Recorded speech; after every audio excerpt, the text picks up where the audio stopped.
एफिसी 1 को 13 र 14 पदलाई पहिले लेख्नुहोस् अनि त्यस पछाडि कसैले पढिदिनुहोस्। तिमीहरू जसले सत्यको वचन अर्थात् आफ्नो मुक्तिको सुसमाचार सुन्यौ र उहाँमा विश्वास गर्यौ, उहाँमा नै तिमीहरूलाई प्रतिज्ञा गरिएका पवित्र आत्माको छाप लगाइएको थियो। परमेश्वरको आफ्नो सम्पत्ति अर्थात् हामीहरूले हाम्रो पूर्ण उद्धार नपाएसम्म उहाँका महिमाको प्रशंसाको निम्ति पवित्र आत्मा हाम्रो उत्तराधिकारको बैना हुन्छ।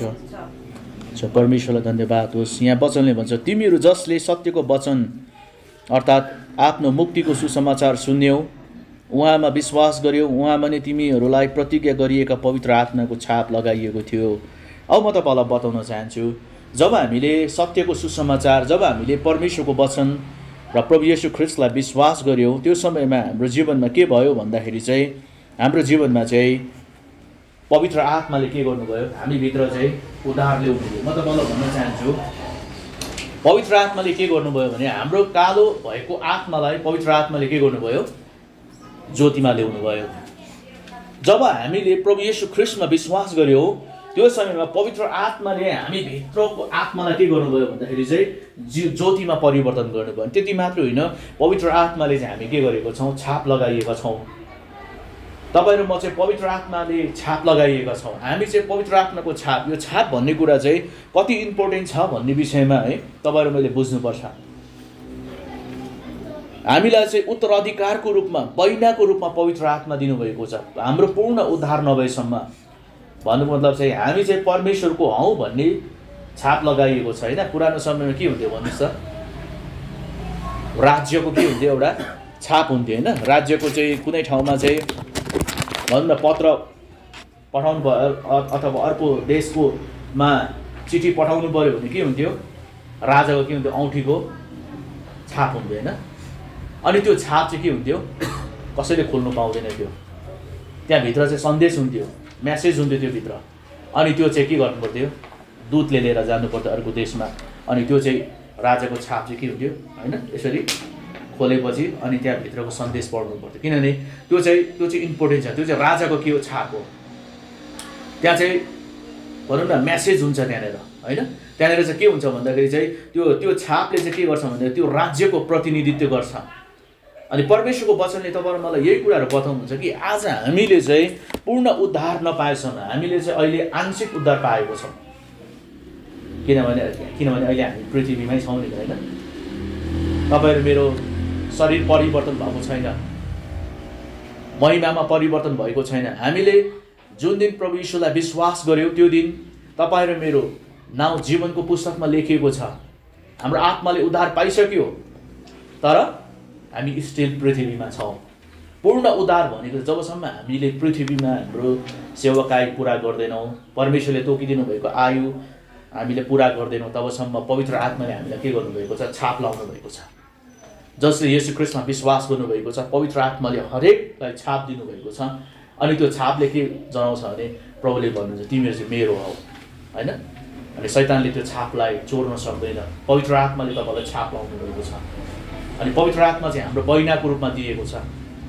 हामीले के गर्छौँ भन्नु त, जग्गा किन्नुभन्दा अगाडि के गर्छौँ, पहिलो कुरा जग्गा मन पऱ्यो भने जग्गा मालिकसँग हाम्रो बात हुन्छ। बात भएपछि के हुन्छ भन्नु त, त्यस पछाडि चाहिँ हामी एकैचोटि किन्दैनौँ, पहिले बैना मार्छौँ होइन। बैना मारेपछि भाका हुन्छ, यति महिनामा चाहिँ हामी तिर्छौँ भने एउटा बैनाको कागज हुन्छ, त्यहाँनिर चाहिँ ल्याप्चे होइन, किन्ने र बेच्नेको के हुन्छ, किन्नेको ल्याप्चे हुन्छ त्यहाँनिर। अनि त्यो चाहिँ के हो भने अब पक्का त्यो बैना गरेको, अब त्यो चाहिँ मालिकले फ्रड गरेर अर्कोलाई बेच्नु सक्दैन होइन। मालिकले चाहिँ अझै बढी मूल्यको दिने रहेछ भनेर कोही मान्छे आयो भने त्यो बैनाको पेपरलाई च्यातेर त्यो मान्छेले अर्कोलाई बेच्नु सक्दैन। अनि हामी पनि के भएको छ भने परमेश्वरको राज्यमा नगइन्जेलसम्म पवित्र आत्माले हामीलाई बैनाको रूपमा छाप लगाउनु भएको छ। यस कारणले गर्दाखेरि त्यो छाप चाहिँ के हो भन्दाखेरि शक्तिशाली छ। अनि त्यो छापको कारणले गर्दा चाहिँ हामी प्रभुको सधैँभरि तपाईँहरू प्रभु हुनेछौँ होइन। त्यस कारणले गर्दाखेरि आज परमेश्वरको वचनले भन्नुहुन्छ कि आज हाम्रो जीवनमा चाहिँ पवित्र आत्माले त्यो छाप लाउनु भएको छ। अनि आजको दिनमा यो कुराहरू भन्न चाहन्छु। अब हामीले नयाँ सृष्टिको विषयमा हेऱ्यौँ, तर परमेश्वरले वचनले भन्नुहुन्छ कि आज हामीले चाहिँ हाम्रो कामद्वारा चाहिँ उद्धार पाएको होइन। कसैले पनि कामद्वारा उद्धार पाउन सक्दैन। परमेश्वरको वचनले भन्नुहुन्छ सबै मानिसले पाप गरेका छन् अनि परमेश्वरको महिमासम्म पुग्नबाट चुकेका छन्। पापको ज्याला चाहिँ मृत्यु हो भनेर बाइबलले बताउँछ। सबैले पाप गरेको छन्, परमेश्वरको महिमासम्म पुग्न चुकेका छन्। अनि अर्को कुरा चाहिँ अनि बाइबलले भन्छ पापको ज्याला चाहिँ मृत्यु हो, होइन? हामी चाहिँ फिजिकल डेथको मात्रै होइन तर आत्मिक मृत्युको विषयमा पनि बाइबलले हामीलाई बताएको छ। तर परमेश्वरको वचनले तपाईँ र मलाई यहाँनिर भन्नुहुन्छ कि हामीले कर्महरूद्वारा होइन तर परमेश्वरको अनुग्रहद्वारा चाहिँ हामीले उद्धार पाएको छौँ। परमेश्वरले तपाईँ र मलाई राम्रो कामद्वारा होइन, तपाईँ र मैले चाहिँ धार्मिकता चाहिँ विश्वासद्वारा प्राप्त गरेका छौँ। जसले परमेश्वरको पुत्रमाथि विश्वास गर्छ ती मानिसहरू चाहिँ सित्तैमा धार्मिक ठहरिन्छ, होइन?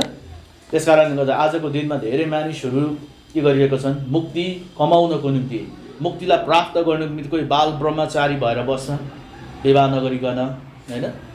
कोही चाहिँ धर्म कर्म गर्छ, दान दक्षिणा गर्छ, कसैले समाज सेवा गर्छ। तर बाइबलले बताउँछ मुक्ति चाहिँ त्यो माथि राखिएको छैन।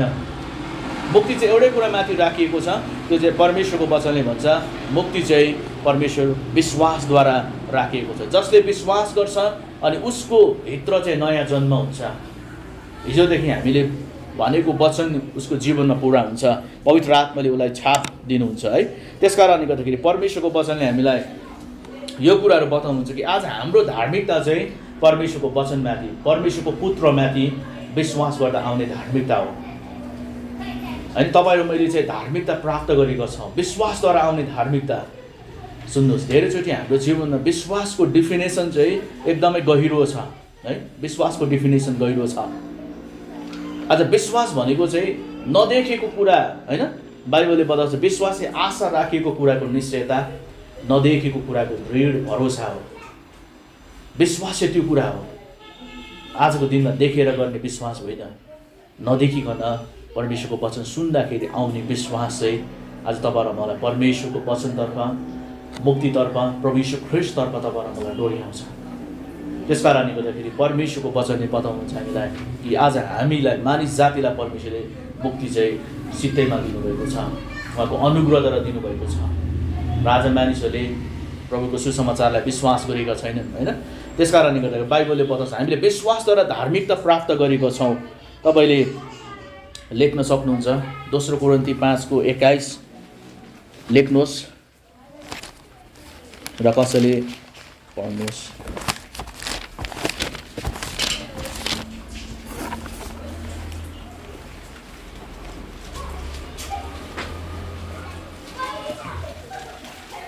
किनकि हामी उहाँमा परमेश्वरको धार्मिकता बन्न सकौँ भनेर पाप नचिन्नुलाई परमेश्वरले हाम्रो खातिर पाप बनाउनुभयो। किनकि हामी उहाँमा परमेश्वरको धार्मिकता बन्न सकौँ भनेर पाप नचिन्नु हुनेलाई परमेश्वरले हाम्रो खातिर पाप बनाउनु भयो। धार्मिकता भनेको चाहिँ नि हिजो मैले तपाईँलाई भन्दै थिएँ, धार्मिकता भनेको चाहिँ यस्तो कुरा हो जुन कुराले गर्दाखेरि चाहिँ परमेश्वरले हामीलाई ग्रहण गर्नुहुन्छ। धार्मिकता भनेको चाहिँ त्यस्तो कुरा हो जो चाहिँ हामी परमेश्वरको सामुने बिना डर हामी साहससँग परमेश्वरको सामुने उभिन सक्छौँ। धार्मिकता भनेको चाहिँ त्यस्तो कुरा हो जो चाहिँ परमेश्वरले तपाईँ र मलाई हेर्नु हुँदाखेरि चाहिँ पाप नगरे जस्तै देख्नुहुन्छ। तपाईँ र मेरो आत्माले चाहिँ पाप नगरेको देख्नुहुन्छ। धार्मिकता चाहिँ त्यस्तो कुरा हो परमेश्वरको वचनले भन्छ जो चाहिँ भनौँ न जो चाहिँ पाप छैन, त्यहाँनिर अधर्म छैन। अनि परमेश्वरको वचनले तपाईँ र मलाई बताउँछ कि आज हामी चाहिँ धार्मिकतामा र पवित्रतामा सृष्टि भएका छौँ, हामीले त्यो स्वभावलाई धारण गरेका छौँ। त्यस कारणले गर्दाखेरि बाइबलले बताउँछ कि हामी चाहिँ उहाँमा परमेश्वरको धार्मिकता बन्न सकौँ भनेर पाप नचिन्ने हुनलाई परमेश्वरले हाम्रो खातिर पाप बनाउनु भयो, होइन? हामीले हिजो भन्दै थियौँ नि मुक्ति र उद्धार, नयाँ जन्म, नयाँ सृष्टि कसरी हामी भयौँ भन्दाखेरि परमेश्वरको वचनले तपाईँ र मलाई बताउनुहुन्छ कि आज हाम्रो जीवनमा चाहिँ प्रभु येशूले चाहिँ ठुलो मूल्यलाई चुकाउनु भएको छ। प्रभु येशू ख्रीष्ट चाहिँ एकदमै हाम्रो निम्ति के हुनुभयो? मानव बनेर आउनुभयो यस पृथ्वीमा।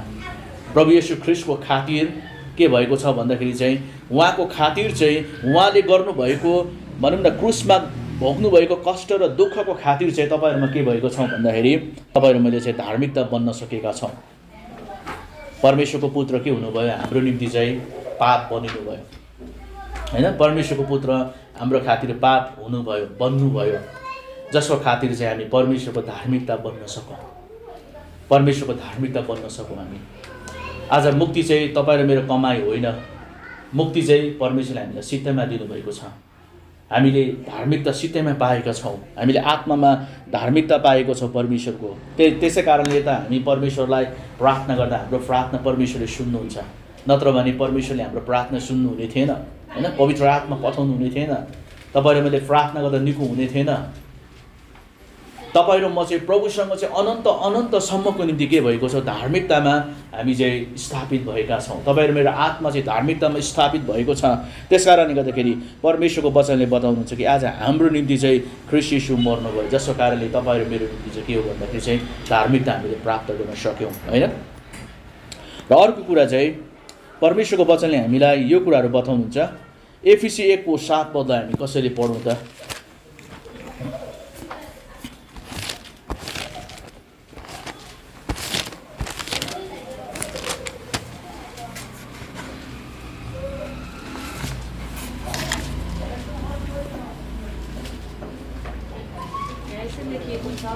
उहाँको अपार अनुग्रह अनुसार क्रिस्टको रगतद्वारा हामी उहाँमा उद्धार हाम्रो पापको क्षमा पाउँछौँ। बाइबलले बताउँछ उहाँको अपार अनुग्रह अनुसार ख्रीष्टको रगतद्वारा हामी उहाँमा उद्धार हाम्रो पापको क्षमा पाउँछौँ। परमेश्वरको वचनले हामीलाई बताउनुहुन्छ होइन। रगत नबगाइकन पापको क्षमा हुन सक्दैन, किनभने बाइबलले बताउँछ कुनै पनि जीवित प्राणीको प्राण चाहिँ उसको रगतमा हुन्छ, जीवधारीको प्राण चाहिँ उसको रगतमा हुन्छ।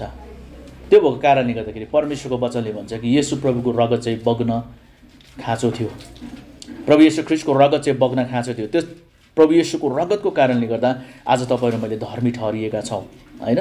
तपाईँ र मैले धर्मी ठहरिएका छौँ।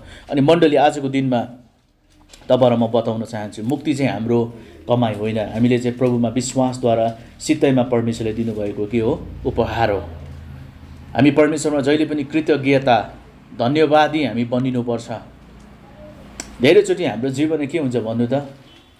क्रिस्चियन जीवन कहिलेकाहीँ हामीलाई के लाग्छ? जिउन गाह्रो लाग्छ होइन। प्रभुको इच्छामा हिँड्न कहिलेकाहीँ हामीलाई गाह्रो लाग्छ। किन भन्दाखेरि चाहिँ हाम्रो शरीरको कुराहरू, हाम्रो प्राणको कुराहरू चाहिँ मरेको हुँदैन। प्रभु येशूले भन्नुभयो यदि कोही म पछि आउने इच्छा गर्छ, म पछि आउने इच्छा गर्छ भने परमेश्वरको वचनले भन्नुहुन्छ कि उसले दिनहुँ आफूलाई इन्कार गरोस् र दिनहुँ आफ्नो क्रुस बोकेर मेरो पछि लागोस्। परमेश्वरले उहाँको चेला हुनेलाई चाहिँ मूल्य चुकाउनु भन्नुभएको छ प्रभुले होइन। आजको दिनमा नि किन आज हामीलाई धेरैचोटि टेम्पटेसन हुन्छ, धेरैचोटि किन परीक्षित हामी पर्छौँ, किन हामी धेरैचोटि परीक्षित हुन्छौँ भन्दा हिजो मैले तपाईँलाई बताउँदै थिएँ कि हामी परमेश्वरको वचनलाई हामीले सुन्ने हाम्रो के छैन, सुन्ने अभ्यास बढाएको छैनौँ परमेश्वरको वचनलाई है।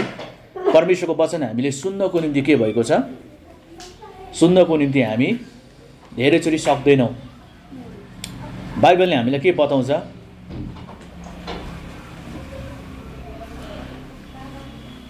मानिस के छ अरे? बोल्नमा के छ अरे? हजुर बोल्नमा छिटो, हजुर सुन्नमा छिटो, बोल्नुमा रिसाउनुमा धिमा होइन।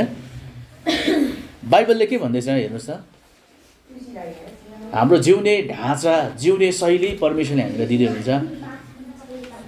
सबै मानिस चाहिँ सुन्नमा छिटो होस् अरे होइन, सुन्नमा छिटो होस् अरे, बोल्नमा ढिलो होस्। कोही अलिअलि कान नसुन्ने हुनुहुन्छ? अलिअलि कान नसुन्ने कोही हुनुहुन्छ? कोही हुनुहुन्न है। राम्रो कुरा भनेको कहिले सुन्दैन, उसको विषयमा भनेको छास्स सुन्छ नि होइन।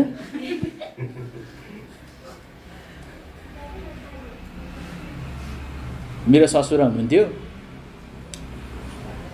अब ज्वाइँ अब ससुराली गएपछि अब ज्वाइँ र ससुरालीको बातचित हुन्छ। म चाहिँ सोध्थेँ पापा गोर्खाल्यान्डको आन्दोलन कस्तो हुँदैछ भन्दा हो चाहिँ भन्थ्यो। अब नबुझेर नि अब कान सुनिन चाहिँ भन्नु पनि अप्ठ्यारो भएको, अब त्यत्तिकै टाउको हल्लाउनु थियो। म एउटा भन्छु उहाँले अर्को एन्सर दिनुहुन्थ्यो है।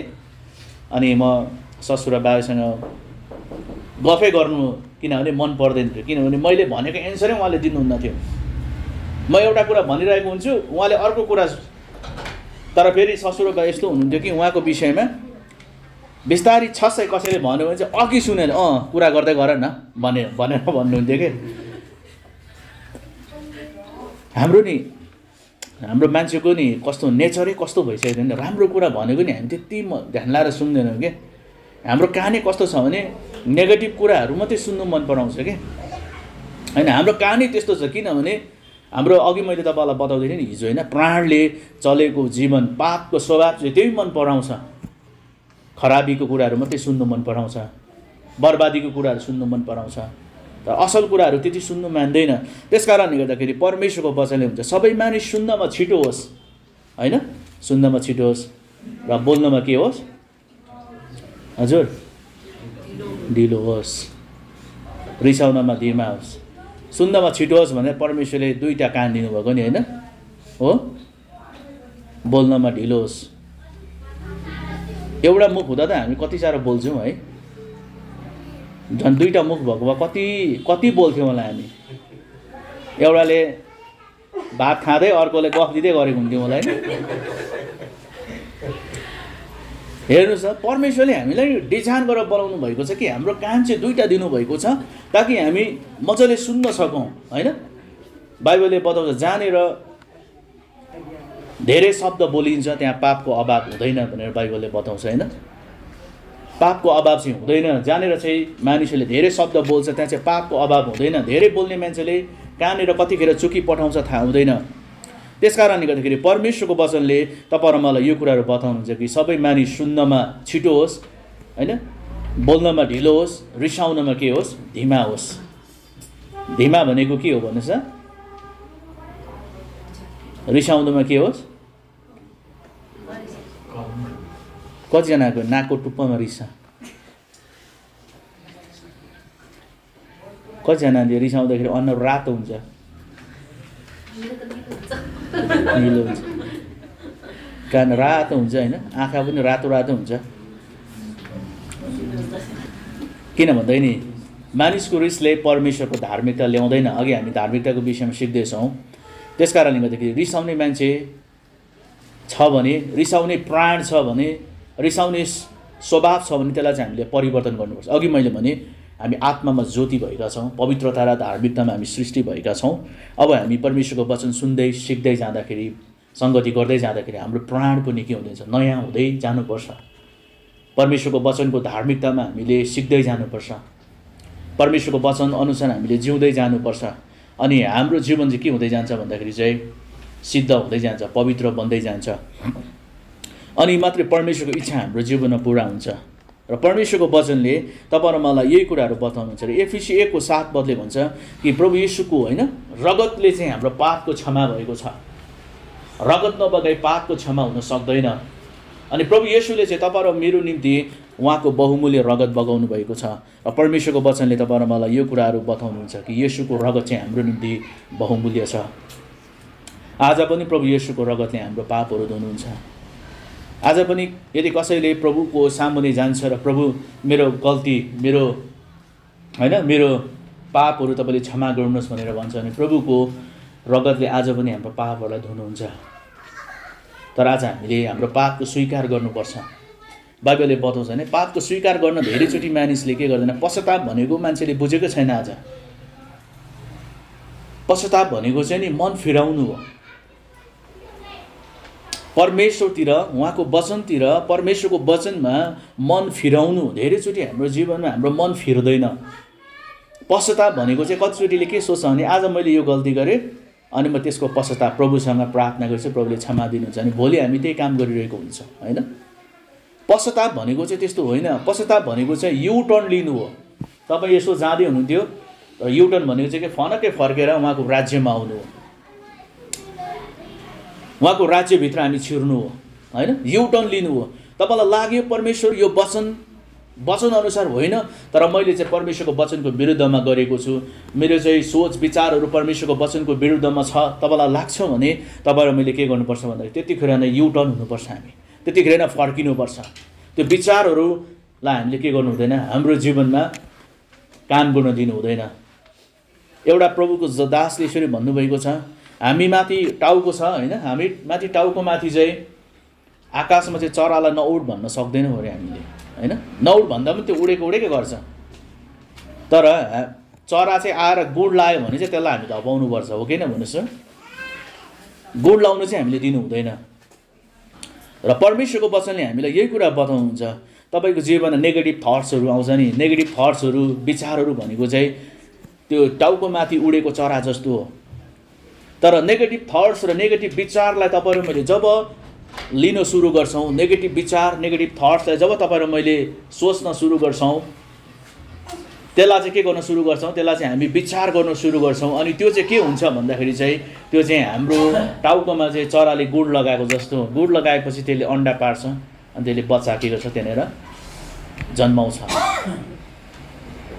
तपाईँ र मेरो जीवनमा ब्याटल, तपाईँ र मेरो जीवनमा युद्ध चाहिँ हाम्रो मनमा भइरहेको हुन्छ होइन, हाम्रो विचारमा भइरहेको हुन्छ। हाम्रो युद्धको मैदान चाहिँ के हो भन्दाखेरि हाम्रो विचार हो। यहाँनिर चाहिँ शैतानले के गर्छ, हामीलाई हान्छ है, हामीलाई यहाँनिर लडाउँछ। जब तपाईँ यहाँ लड्नुहुन्छ तपाईँ शरीरमा लड्नुहुन्छ, जब तपाईँ यहाँ लड्नुहुन्छ तपाईँ शरीरमा लड्नुहुन्छ। तपाईँले यहाँ स्ट्रङ बनाउने हो, परमेश्वरको वचन हुन्छ तपाईँले धुने हो। जब तपाईँले यहाँ विचार गर्नुहुन्छ होइन, म यस्तो काम गर्छु, अथवा तपाईँ नेगेटिभ थट जब सोच्न सुरु गर्नुहुन्छ अनि तपाईँले एक्सन, तपाईँको कार्य र तपाईँको खुट्टा र हात चाहिँ त्यो काम गर्नुतर्फ के हुन्छ, अघि बढ्दछ। विचारै नगरिकन कुनै मानिसले केही काम गर्दैन, हो कि न भन्नुहोस् त। हो, तपाईँले भन्नु आज त क्लास छ, तपाईँले विचारमा सोच्नुभयो होइन, उठ्नुभयो, सबै काम सिद्ध्याउनु भयो अनि तपाईँ आउनुभयो, तपाईँको विचारमा आउँछ त्यो कुराहरू। अनि नेगेटिभ र भनौँ न नेगेटिभ कुराहरू पनि जसै हामी सोच्न सुरु गर्छौँ अनि त्यो कुरालाई चाहिँ हाम्रो मनमा विचार बारम्बार त्यसलाई हामीले चाहिँ खेल्न सुरु गर्छौँ अनि त्यो विचार चाहिँ हाम्रो निम्ति के हुन्छ, पापमा परिवर्तन हुन्छ। बाइबलले बताउँछ परमेश्वरले कुनै पनि खराबीद्वारा मानिसको परीक्षा गर्नुहुन्न। कुनै पनि खराबीबाट चाहिँ परमेश्वरले परीक्षा गर्नुहुन्न र कुनै मानिसले यो नसोच्छ कि परमेश्वरद्वारा मेरो परीक्षा भएको हो भन्ने कुरा। तपाईँलाई थाहा छ एउटा कुरा, विश्वासको जाँच र परीक्षा तपाईँ र मैले बुझ्नुपर्छ। धेरैचोटि विश्वासको जाँच र परीक्षा के हो भन्ने कुरा चाहिँ तपाईँ र मैले बुझ्नुपर्छ। तपाईँ परमेश्वरको वचनमा जब तपाईँ परिपक्वतामा बढ्दै गर्नुभएको हुन्छ, जब तपाईँको जीवनमा होइन परिपक्वतामा बढ्दै गर्नुभएको हुन्छ अनि परमेश्वरले तपाईँलाई टेस्ट ल्याउनुहुन्छ, जाँच्नुहुन्छ। तपाईँको जीवनमा फाइनेन्समा जाँच्नुहुन्छ तपाईँलाई होइन, तपाईँलाई प्रभुले तपाईँको इमान्दारितामा जाँच्नुहुन्छ, तपाईँको विश्वासमा जाँच्नुहुन्छ। अनि जब तपाईँ त्यसमा पास हुनुहुन्छ नि, परमेश्वरले तपाईँलाई एउटा अर्को जिम्मेवारीभित्र लानुहुन्छ, तपाईँलाई परमेश्वरले एउटा अर्को टेरिटोरीमा लानुहुन्छ। परमेश्वरले चाहिँ त्यसरी जाँच्नुहुन्छ हाम्रो जीवनमा। तर जब हामी चाहिँ अर्को परीक्षा छ नि, पापमा पतन गराउने परीक्षा, त्यो चाहिँ परमेश्वरले ल्याउनु भएको होइन, त्यो चाहिँ हामी आफैले के गरेको, खराब इच्छाले गर्भ धारण गरेपछि त्यसले पाप जन्माउँछ अनि पाप पुरै बढेपछि त्यसले मृत्यु ल्याउँछ। हामीलाई परमेश्वरको वचनले भन्छ, याकुब 1 होइन 12, 13, 14, 15 पदले भन्छ, खराब इच्छाले गर्भ धारण गरेपछि, अघि मैले भने नि विचार हो, विचारमा गर्भ धारण जब हुनु सुरु गर्छ, जब नेगेटिभ थट्सहरूलाई जब तपाईँ र मैले खेलाउन सुरु गर्छौँ, जब तपाईँ र मैले होइन आफ्नो प्राणलाई खुवाउन सुरु गर्छौँ, आत्मालाई खुवाउनु होइन होइन, आत्मालाई खुवाउनु होइन, तर हामी प्राणलाई खुवाउन सुरु गर्छौँ,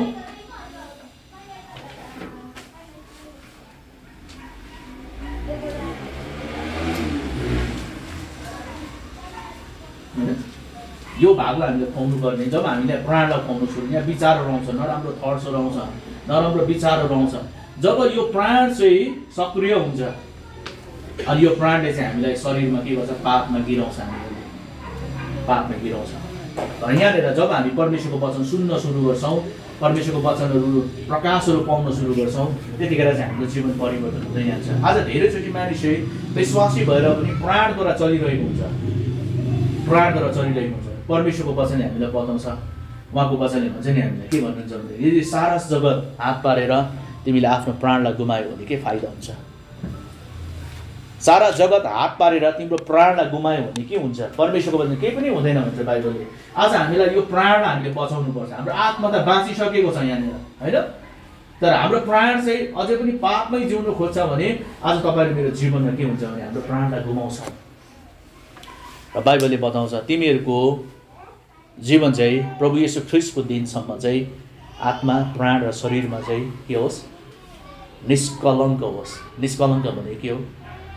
कुनै पनि कलङ्क बिनाको होस्, प्रभु यीशु ख्रीष्टको रगतले धोइएको होस्। र परमेश्वरको वचनले बताउँछ त्यस कारणले गर्दा आज हामी यो प्राणलाई हामीले के गर्नुपर्छ? तोड्नुपर्छ। प्राणको जीवनलाई तोड्नुपर्छ। यहाँनिर चाहिँ के हुन्छ? इमोसन, भावना, यहाँनिर विचारहरू आउँछ यहाँनिर, होइन? धेरै कुराहरू यहाँनिर हुन्छ यो ठाउँमा, धेरैवटा कुराहरू हुन्छ यहाँनिर। इमोसन, भावना, आवेग, विचारहरू यो ठाउँमा हुन्छ। अनि जब यो चाहिँ बलियो हुन्छ नि, पापले जब तपाईँले मैले खुवाउन सुरु गर्छ यसलाई, यो ठाउँमा चाहिँ तपाईँले मैले विचारलाई सोच्न सुरु गर्छौँ। अनि जब तपाईँले मैले नेगेटिभ कुराहरू यो ठाउँमा सोच्न सुरु गर्छौँ, तपाईँको शरीर चाहिँ अटोमेटिक त्यो ठाउँतिर जान्छ, त्यो ठाउँतिर जान्छ। तर पवित्र आत्माले यदि तपाईँ पवित्र आत्मामा संवेदनशील हुनुहुन्छ, वचनमा तपाईँ संवेदनशील हुनुहुन्छ भने यो ठाउँमा तपाईँको विवेकले तपाईँलाई रोक्छ। विवेकले वार्निङ दिन्छ तपाईँलाई। विवेकले तपाईँलाई के गर्छ? वार्निङ दिन्छ। तर जब तपाईँ विवेकको आवाजलाई सुन्नुहुन्न अनि तपाईँमा पापमा लड्छ। मण्डली, म तपाईँलाई भन्न चाहन्छु मानिसको जीवनमा नि पाप एकैचोटि जन्मिँदैन, कहिले पनि जन्मिँदैन एकैचोटि। पाप जन्मिनेको निम्ति चाहिँ तपाईँले मेरो विचारमा पहिले आउँछ, बिउको रूपमा आउँछ। जब विचार चाहिँ स्ट्रङ हुँदै जान्छ नि, नेगेटिभ थट्स, नेगेटिभ विचार आउँदै जान्छ नि, तपाईँहरूले नराम्रो कुरा सोच्दै जान्छौँ, नराम्रो विचारहरू तपाईँमा आउँदै जान्छ। जब त्यसलाई हामीले के गर्छ? खुवाउँदै जान्छौँ नि। बाइबलले बताउँछ, होइन? एउटा भनौँ न, एउटा स्त्रीले चाहिँ गर्भधारण गरी भने चाहिँ 9 महिनामा के हुन्छ? त्यो चाहिँ जन्मिन्छ, बच्चा जन्मिन्छ, होइन? नानी जन्मिन्छ। एउटा बिउको रूपमा भनौँ न, एउटा बच्चा चाहिँ एउटा सिडको रूपमा आउँछ नानीको गर्भमा, होइन? आमाको गर्भमा आउँछ। अनि त्यो चाहिँ के हुन्छ? 9 महिनामा चाहिँ पुरै फर्म भएर के हुन्छ? त्यो चाहिँ 9 महिनामा जन्मिन्छ। अनि परमेश्वरको वचनले पनि हामीलाई बताउनुहुन्छ कि जब हामी हाम्रो जीवनमा पापको कुराहरू जब हामी सोच्न सुरु गर्छौँ, पापको कुरा जब हामीले लिन सुरु गर्छौँ, अनि नेगेटिभ कुरा जब हामी सुन्न सुरु गर्छौँ, तपाईँको मनमा त्यो गर्भधारण हुन सुरु गर्छ। तपाईँले मेरो विचारमा गर्भधारण हुन सुरु गर्छ। अनि त्यो चाहिँ के हुन्छ भन्दाखेरि चाहिँ एउटा समय आएपछि त्यो जन्मिन्छ। पाप तपाईँले मेरो जीवनबाट जन्मिन्छ। अनि जब पाप जन्मिन्छ नि, पाप जन्मेपछि चाहिँ के हुन्छ भने त्यस पछाडि चाहिँ पाप जन्मेपछि त अब जन्मेको नानी त हामीले खेलाउनु पऱ्यो, होइन? बोकेर हिँड्नु पऱ्यो। त्यो पाप बढ्दै जान्छ। अनि मान्छे के हुन्छ? मान्छेको जीवनमा फिजिकली रूपमा के आउँछ? मृत्यु आउँछ। फिजिकली मात्र होइन, स्पिरिचुअली पनि डेथ हुन्छ। परमेश्वरको वचनले तपाईँहरू मलाई यो कुराहरू बताउनुहुन्छ। र आजको दिनमा नि हामीले हाम्रो मुक्तिसँग चाहिँ खेलबाड गर्नु हुँदैन, होइन? यस कारणले गर्दा हामीले नयाँ जन्म चाहिँ त्यति सजिलो पाएको छैनौँ, त्यति इजी पाएको छैनौँ। र उहाँको वचनले तपाईँहरू मलाई बताउनुहुन्छ येशूको रगतले जब हामी प्रभुको सामुने पश्चाताप गर्छौँ नि, पश्चाताप भनेको चाहिँ कस्तो हो भने तपाईँले आज गर्नुभएको गल्ती चाहिँ तपाईँले स्वीकार गर्नु मात्रै पश्चाताप होइन। पश्चाताप भनेको चाहिँ प्रभुको सामुने तपाईँले जे कुरा गर्नुभएको छ, प्रभु मैले यो काम गरेको छु, प्रभु तपाईँलाई म भन्न चाहन्छु, तपाईँहरू म ज्योतिको सन्तानहरू हो। अनि ज्योतिको सन्तानहरू चाहिँ के हुन्छ भन्दाखेरि चाहिँ ज्योतिमा हिँड्न खोज्छ। ज्योतिमा हिँड्दाखेरि नि तपाईँहरू मेरो पापहरू प्रकट हुन्छ। तपाईँहरू मैले पाप प्रकट नगरिसकन ज्योतिमा हिँड्न सक्दैनौँ तपाईँहरू।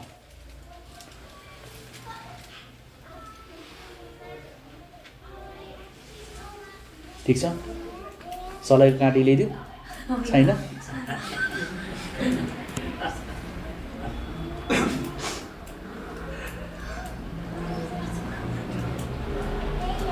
बाइबलमा यसो लेखेको छ, परमेश्वरको वचनले भन्छ,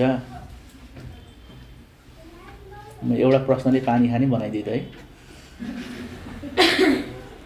परमेश्वरको वचनले यसरी भन्छ, मेरो परमेश्वरसँग सङ्गति छ भनेर हामी भन्छौँ, तर हामी अन्धकारमा हिँड्छौँ भने पहिलो कुरा हामी झुट बोल्छौँ, दोस्रो कुरा हाम्रो परमेश्वरसँग सङ्गति हुँदैन। किनभने ज्योतिको परमेश्वर हाम्रो जीवनमा यदि अन्धकार बोकेका छौँ भने परमेश्वर हाम्रो सङ्गति हुँदैन। जब हामी प्रभुको सङ्गतिमा आउँछौँ त्यहाँनिर परमेश्वरको वचनहरू बोलिन्छ, परमेश्वरको उपस्थिति त्यो ठाउँमा हुन्छ, अनि आज हामीले हाम्रो पाप चाहिँ कायल भएर जब स्वीकार गर्छौँ अनि अन्धकार हाम्रो जीवनमा हटेर जान्छ। प्रभु यीशुको रगतले हामीलाई शुद्ध र पवित्र बनाउँछ। धेरैचोटि हाम्रो जीवनमा यस्तो हुन्छ, म तपाईँलाई भन्न चाहन्छु ल, धेरैचोटि हाम्रो जीवनमा अँध्यारो पाटोहरू हुन्छ। धेरैवटा मानिसहरूको जीवनको अँध्यारो पाटो हुन्छ। त्यो अँध्यारो पाटोलाई चाहिँ नि हामीले ज्योतिमा ल्याउनुपर्छ। पश्चाताप भनेको चाहिँ नि त्यो हो। तपाईँले मेरो जीवनमा कतिवटा डार्कनेसहरू हुन्छ, अन्धकारहरू हुन्छ, म तपाईँलाई थाहा छ मेरो चाहिँ यो डार्कनेस हो, मेरो चाहिँ यो कमजोरी हो, होइन? अनि त्यो कमजोरीलाई चाहिँ नि हामी कहिले पनि ज्योतिमा ल्याउँदैनौँ। हाम्रो हृदयको यस्तो धेरैवटा कुनाहरू हुन्छ, हृदयको धेरैवटा कोठाहरू हुन्छ, तर कतिवटा कोठाहरूमा हामी परमेश्वरको वचनलाई पस्ने अनुमति दिँदैनौँ। यस प्रभु हृदयको 90% चाहिँ तपाईँको हो। प्रभु यो 10% चाहिँ नि यहाँ चाहिँ म तपाईँलाई छुनु दिन्न। प्रभुले भन्नुहुन्छ, ठिक छ, प्रभुले जबरजस्ती गर्नुहुन्न। जबरजस्ती चाहिँ शैतानले गर्छ। तपाईँहरू मेरो जीवनमा चाहिँ ज्योति, जब तपाईँहरू मैले ज्योतिलाई ल्याउन सुरु गर्छु नि हाम्रो जीवनमा, तब तपाईँहरू मेरो जीवनको पाप र अधर्महरू चाहिँ हट्न सुरु गर्छ। तपाईँहरू मेरो मनमा ज्योति ल्याउनुपर्छ, विचारमा ज्योति। हाम्रो हृदयको अँध्यारो बाटोहरूमा हामीले परमेश्वरलाई को ज्योतिलाई आउने अनुमति दिनुपर्छ। प्रभु मेरो यो अँध्यारो बाटोहरूमा तपाईँ आउनुहोस्।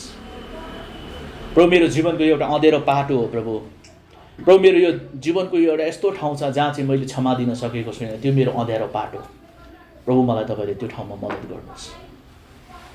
आजको दिनमा नि साँचो पश्चाताप, साँचो रिपेन्टेन्स भनेको चाहिँ तपाईँहरू मेरो मन फिराउनु, होइन? म यसरी जाँदैछु, म चाहिँ परमेश्वरको मार्ग, मलाई यता जा भनेको छ, परमेश्वरको वचनले यता जा भनेको छ, म चाहिँ यसरी हिँड्दैछु अपोजिट साइड। अनि मैले चाहिँ के गर्नु, मैले प्रभु मैले यो कुरामा चुकेँ, म होइन म गिरेँ, प्रभु मलाई क्षमा दिनुहोस् भनेर प्रार्थना गर्छौँ। अनि हामी फेरि यतैतिर हिँड्छौँ।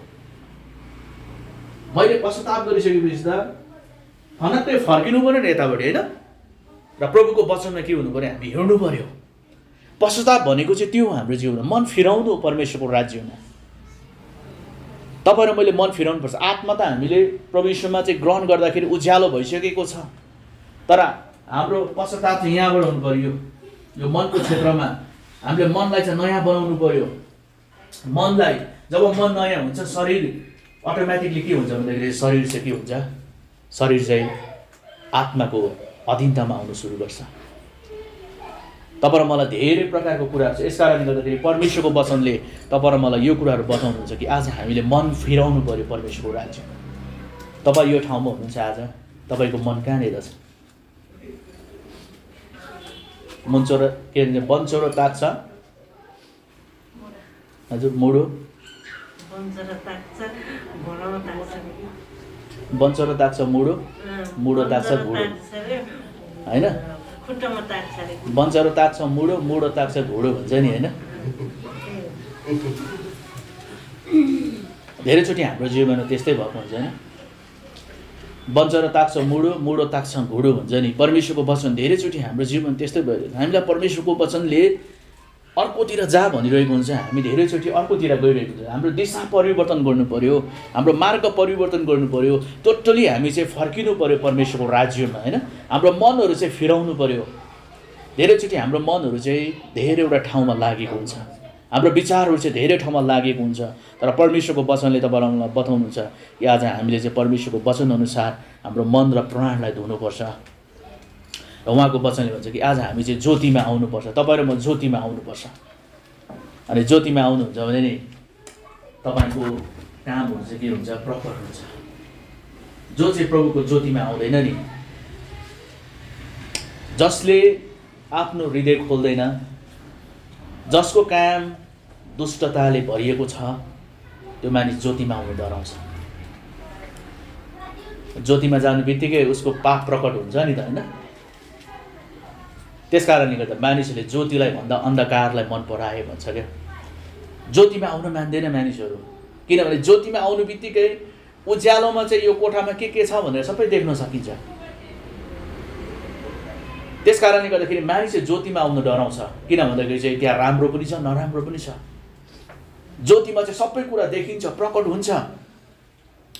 अनि परमेश्वरको वचनले तपाईहरु मलाई यो कुरा बताउनुहुन्छ कि आज हाम्रो जीवनमा हामी ज्योतिको सन्तान झैँ हामी हिँड्नुपर्छ, दिनको सन्तान झैँ तपाईहरु म हिँड्नुपर्छ, डुल्नुपर्छ। उहाँको वचनले तपाईहरु मलाई यो कुराहरू बताउनुहुन्छ हैन।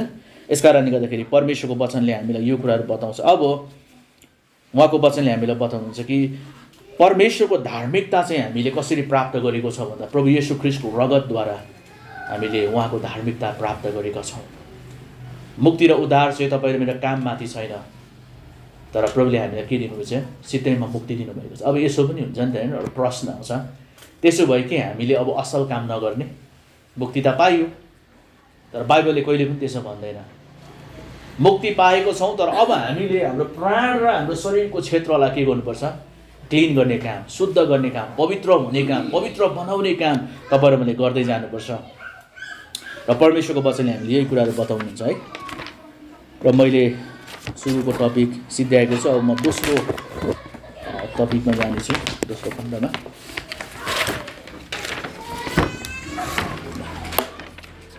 तपाईहरु मैले लेखौँ ल।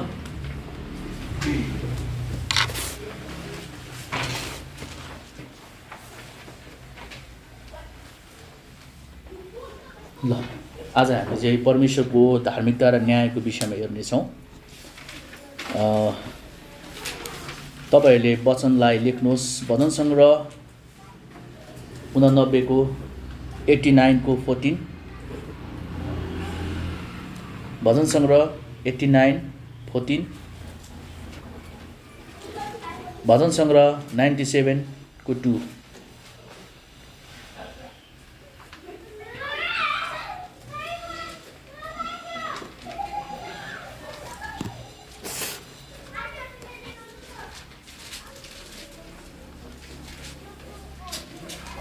भजन सङ्ग्रह 89 को 14, भजन सङ्ग्रह 79 को 2।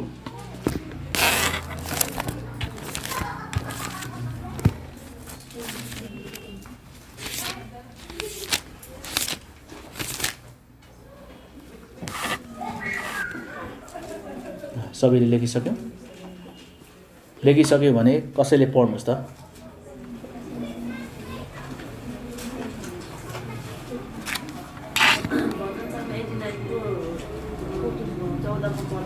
हजुर। धार्मिकता र न्याय तपाईहरूको सिंहासनका जग हुन्, प्रेम र विश्वासता तपाईँको विचार। कसैले 97 को 2 पढ्नुहोस् त। उहाँको वरिपरि बादल र घोर अन्धकार छन्, धार्मिकता र न्याय उहाँको सिंहासनका जग हुन्। धार्मिकता र न्याय चाहिँ परमेश्वरको सिंहासनको जग हुन् हैन।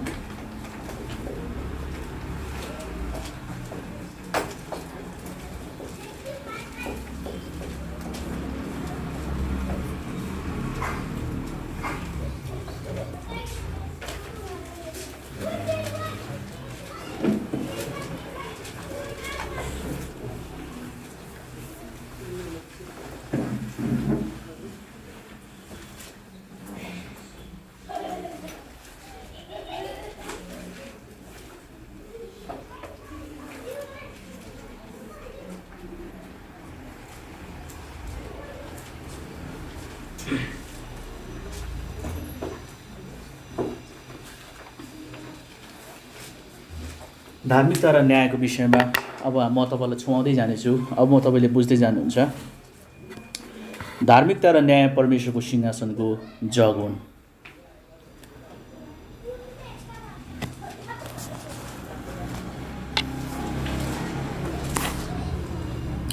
लेखिसक्नुभयो भने मलाई सुन्नुहोस् तपाईले।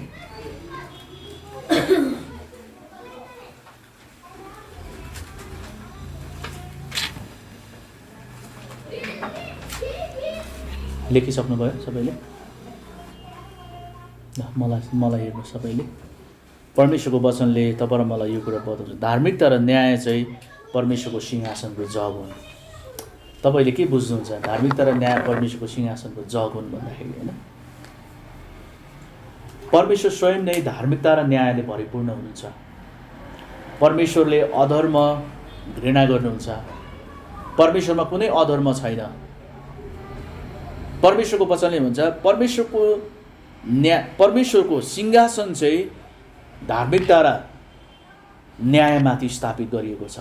सिंहासनले के कुरा देखाउँछ भने एउटा राज्यको सिंहासन भन्ने देखाउँछ, स्वर्गको राज्यको सिंहासन। प्रभु चाहिँ राजाहरूको राजा, प्रभुहरूका प्रभु अनि सबै कुराको न्यायाधीश र सबै कुरामा उच्च रहनुहुने परमेश्वरको विषयमा देखाउनुहुन्छ।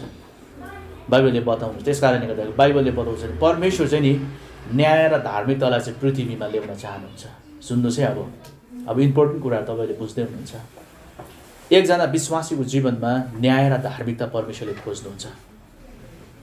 परमेश्वर अन्यायी अत्याचार गर्ने परमेश्वर हुनुहुन्न र परमेश्वर चाहिँ धार्मिकतामा काम गर्ने मण्डलीहरूलाई, विश्वासीहरूलाई परमेश्वरले खोज्नुहुन्छ। धार्मिकता भनेको चाहिँ के हो? जे ठिक छ त्यही गर्ने, परमेश्वरको वचन अनुसार खडा हुने, त्यो चाहिँ धार्मिकता हो। न्याय चाहिँ के हो भन्दाखेरि चाहिँ न्याय चाहिँ तपाईँ मैले यस पृथ्वीमा हेऱ्यो भने अन्याय अत्याचारहरू छन्। परमेश्वरले अन्याय अत्याचारलाई चाहिँ के गर्नुहुन्छ? मन पराउनुहुन्न, घृणा गर्नुहुन्छ। परमेश्वर चाहिँ राजा हुनुहुन्छ नि, राजाले के गर्छ भन्दाखेरि चाहिँ न्यायको फैसला गर्छ। राजाले कहिले पनि आफ्नो राज्यमा होइन शासन गर्दाखेरि कहिले पनि अधार्मिक तरिकाले गर्दैन। परमेश्वरले चाहिँ न्याय र धार्मिकतालाई के गर्नुहुन्छ भने स्थापित गर्न चाहन्छ। उहाँ स्वयं पनि न्याय र धार्मिकताले पूर्ण हुन्छ। अनि आज ख्रिस्टको मण्डलीहरू चाहिँ न्याय र धार्मिकताले पूर्ण हामी बनिनुपर्छ। अब तपाईँलाई बताउन चाहन्छु धार्मिकताको अर्थ चाहिँ अघि मैले तपाईँलाई बताएँ, येशू ख्रिस्टद्वारा विश्वासद्वारा तपाईँले मैले धार्मिकता प्राप्त गरेको छौँ। तर तपाईँले मेरो धार्मिकता चाहिँ यहाँनिर छ। धार्मिकता आत्मा पवित्रता र धार्मिकतामा यहाँ सृष्टि भएका छौँ, तर यो प्राणको क्षेत्र र शरीरको क्षेत्रमा हाम्रो धार्मिकता हुँदैन धेरैचोटि त्यहाँ हुँदैन। त्यस कारणले गर्दा अब वचन जब सुन्दै जान्छौँ यो भागद्वारा चाहिँ हामी शुद्ध र पवित्र बन्दै जानुपर्छ परिपक्वतामा। अब धेरैचोटि मानिसले के गर्छ भने यो भागद्वारा के गर्छ? परमेश्वरको विरुद्धमा पाप गरी पठाउँछ, प्राणको क्षेत्रबाट नगर्नुपर्ने कामहरू गरी पठाउँछ, परमेश्वरको विरुद्धको कुराहरू गरी पठाउँछ, अधार्मिक कुराहरू बोल्छ, अधार्मिकतामा जिउन सुरु गर्छ, पापमा जिउन सुरु गर्छ। अनि परमेश्वरले के गर्नुहुन्छ? त्यो चाहिँ मन पराउनुहुन्न। अब तपाईँ र मैले यस पृथ्वीमा चाहिँ जिउँदाखेरि चाहिँ धार्मिकताको जीवन जिउनुपर्छ। त्यो धार्मिकता चाहिँ जे ठिक छ त्यो अनुसार जिउनुपर्छ। हामी धार्मिक जिउनुपर्छ, कहिले पनि अधार्मिक तरिकाले जिउनु हुँदैन। तपाईँहरूमा अधार्मिकतामा जिउनु हुँदैन। परमेश्वरको वचनले तपाईँ र मलाई बताउँछ अधार्मिकता भनेको चाहिँ के हो भन्दा पापको कुराहरू, दुष्टताको कुराहरू होइन। जे कुरा परमेश्वरको वचनको विरुद्धमा छ त्यो कुराहरू चाहिँ अधर्मको कुराहरू। अधार्मिकतामा परमेश्वर प्रसन्न हुनुहुन्न। परमेश्वर स्वयंले के हुनुहुन्छ भने धर्मी हुनुहुन्छ परमेश्वर, धार्मिक। अनि आज तपाईँ र मेरो जीवन चाहिँ धार्मिकतामा स्थापित हुनुपर्छ। आज तपाईँ र मैले कतिजनाले होइन आफूलाई करेक्सन गर्दैछ, कतिजनाले हामीले सुधार गर्दैछौँ, कतिजनाले तपाईँ र मैले परमेश्वरको वचनअनुसार आफ्नो जीवनलाई हामीले सुधार गर्दैछौँ। धार्मिकतामा हामी आफूलाई तालिम दिँदैछौँ, धार्मिकतामा हामी खडा हुँदैछौँ। कति तपाईँले मेरो प्राण र तपाईँले मेरो शरीरमा होइन परमेश्वरको वचनअनुसार जिउने कोसिस गर्दैछौँ। कति हामी विश्वास गरेर प्रभुमा जिउँदैछौँ, आज्ञा पालन गरेर जिउँदैछौँ तपाईँ र मैले। अनि आजको दिनमा नि तपाईँ र मैले यो कुरालाई बुझ्नुपर्छ। परमेश्वरको वचनले भन्नुहुन्छ परमेश्वरको सिंहासनको जग चाहिँ धार्मिकता र न्यायमाथि स्थापित भएको छ। अनि परमेश्वरले नि यस पृथ्वीमा अन्याय मन पराउनुहुन्न। अन्याय भनेको चाहिँ के हो भन्दाखेरि चाहिँ नि होइन परमेश्वरको वचनअनुसार आज हामी चाहिँ न्यायको पक्षमा बोल्नुपर्छ। मण्डलीहरू न्यायको पक्षमा बोल्नुपर्छ। हामी चाहिँ यस पृथ्वीमा न्याय कायम राख्नु। आज तपाईँले संसारमा हेर्नुहोस् न्याय तपाईँले पाउनुहुन्न। न्याय चाहिँ किनबेच भएको छ। मानिसहरूले किनबेच गरेका छन्, झुटोलाई सत्य ठहराएको छन् र निर्दोषलाई दोषी ठहराइदिएको छ। पैसाको चलखेल भएको छ, न्याय किनबेच भएको छ। पृथ्वीमा भ्रष्टता बढेको छ, दुष्टता बढेको छ। पृथ्वीमा के भएको छ भन्दाखेरि चाहिँ त्यहाँनिर चाहिँ सबै कुरा चाहिँ दुष्टले के गरेको छ भन्दाखेरि चाहिँ भ्रष्ट बनाएको छ। र परमेश्वरको वचनले भन्छ कि आज हामी विश्वासीहरू चाहिँ न्याय र धार्मिकतामा चल्नुपर्छ। परमेश्वरले चाहिँ आज हाम्रो जीवनमा चाहिँ नि न्याय गर्नुहुन्छ। हामी चाहिँ न्यायको पक्षमा खडा भएको चाहनुहुन्छ। म एउटा घटना बोल्न चाहन्छु, रिसेन्टली भएको घटना हो। एकजना भनौँ एउटा स्कुल, एउटा क्रिस्चियन स्कुलमा चाहिँ एकजना टिचर चाहिँ इन्डियाबाट ल्याएको थियो। अनि एकजना सानो केही नभएको भनौँ न बाबुआमा गरिब भएको नानीलाई चाहिँ सानोदेखि बोर्डर्समा फ्रीमा पढाइरहेको थियो। उनीहरूले फ्रीमा पढाइरहेको थियो। त्यो नानी चाहिँ जब 8 क्लासमा पुग्यो, त्यो बोर्डर्स पढाउने इन्डियाको टिचरसँग चाहिँ भनौँ न अफेयर भएछ। 8 क्लासमा पढ्नु भनेको कति हुन्छ, त्यही 14-15 वर्षको हुन्छ होइन। अफेयर भएछ। अनि अफेयर हुँदाखेरि चाहिँ उनीहरूको जीवनमा चाहिँ भनौँ न फिजिकल रूपमा उनीहरू के भएको छन्, उनीहरूले चाहिँ परमेश्वरको वचनको विरुद्धमा काम गरेछन्। अनि त्यो नानी चाहिँ के भयो भन्दाखेरि चाहिँ प्रेग्नेन्ट भएछ होइन। प्रेग्नेन्ट भए पछाडि थाहा भएन। अनि पछाडिबाट चाहिँ त्यो सर चाहिँ इन्डिया गयो। इन्डिया गइसके पछाडि उनीहरूको बिचमा चाहिँ कम्युनिकेसन भइरहेको रहेछ। अनि पछिबाट चाहिँ केटीको बाबुआमाले थाहा पायो कि प्रेग्नेन्ट भयो भनेर। अनि पास्टरलाई चाहिँ बोलाएर के भन्यो भने मेरो नानी त यस्तो यस्तो भएछ। त्यो सरलाई बोलाइदिनु पर्यो। अब के गर्ने, अबोर्सन गर्नु पनि सक्दैन होइन। अर्को कुरा चाहिँ के गर्नु सक्दैन, अब त्यो सर पनि आउनु सकेको छैन। अब त्यो त भाग्यो। नेपालमा आउनु बित्तिकै के हुन्छ भन्दाखेरि चाहिँ अब त्यो त पक्रो खान्छ। अनि त्यस्तो अवस्थामा चाहिँ पास्टरहरूले चाहिँ के गरिरहेको रहेछ भन्दाखेरि भित्रभित्रै उनीहरूले चाहिँ के भनिरहेको रहेछ भने अब त्यो केही नहुने, फेरि त्यो चाहिँ विश्वासी है, त्यही पास्टरको चर्चमा जाने विश्वासी। अनि जहिले पनि उसको बाबुआमाले चाहिँ भन्दो रहेछ त्यो केटालाई झिकाइदिनु होइन, झिकाइदिनुहोस्, मेरो नानीको भविष्य बिग्रिन्छ। अनि पास्टरले चाहिँ अब वास्ता गरेन। अरू पास्टरहरूले पनि वास्ता गरेन। जब वास्ता नगरेपछि त्यो केस त ठुलो हुँदै जान्छ नि होइन, एकान दुईकान मैदान हुँदै जान्छ। जब त्यो केस चाहिँ जब ठुलो हुँदै गयो, अनि जब ठुलो हुँदै जाँदाखेरि चाहिँ यस्तो अवस्थामा पुगेछ। अब चाहिँ मिडिया बोलाउने, धन्न मिडियामा आएन। अर्को कुरा चाहिँ के भएछ भन्दाखेरि चाहिँ त्यहाँनिर चाहिँ त्यो केस चाहिँ इलाका प्रशासन कार्यालयमा गयो होइन, प्रहरी कार्यालयमा गयो। जब डिएसपीको हातमा जब त्यो केस पुग्यो, अनि केस पुग्नु बित्तिकै अनि त्यहाँको स्कुलको फाउन्डरहरूलाई जब फोन गरेर बोलाइसके पछाडि अब के गर्ने हो, केस डिएसपीको हातमा गइसकेपछि छोड्दैन। त्यस पछाडि चाहिँ पास्टरहरूको मिटिङ बोलाएको थियो। अनि त्यसमा चाहिँ मलाई पनि बोलाउनु भएको थियो। अनि जब म पनि गएँ, म अलिकति ढिलो गएँ। अनि ढिलो जाँदाखेरि चाहिँ सबै पास्टरहरू मिलेर चाहिँ यो गर्नुपर्छ, त्यो गर्नुपर्छ, यो भन्नुपर्छ भन्दै उनीहरूले चाहिँ पुरा एकदमै बोलिरहेको रहेछन् है। यो भन्ने, यो गर्ने, हामीले यसरी केस जित्ने, यो गर्ने, केस जित्ने मात्रै कुरा गर्छ उनीहरूले। अनि मैले भने, अनि म चाहिँ त्यहाँनिर जब ढिलो पुगेँ, अनि ढिलो पुगेर जब एकछिन बसेँ, अनि मलाई पनि बोल्न दियो, तपाईँ के भन्नुहुन्छ। अनि मैले चाहिँ सिधै भनेँ परमेश्वर चाहिँ धर्मी परमेश्वर हुनुहुन्छ र परमेश्वर चाहिँ न्यायको परमेश्वर हुनुहुन्छ। आज यो नानीलाई चाहिँ तपाईँहरूले अर्को दृष्टिकोणले हेर्नुभयो होला। सायद यो नानीको चरित्र खराब भयो होइन, यो चाहिँ मण्डलीको हामीले सानैदेखि पालेको नानी, सायद चरित्र खराब भयो होला। चाहे तपाईँले भन्नुहुन्छ सायद यो नानीलाई त अब मण्डलीबाट निष्कासन गर्नुपर्छ, सायद यस्तै कुरा तपाईँले गरिराख्नु भएको होला, न्यायको कुरा होइन, तपाईँले चाहिँ अनुशासनको कुरा गरिराख्नु भएको होला।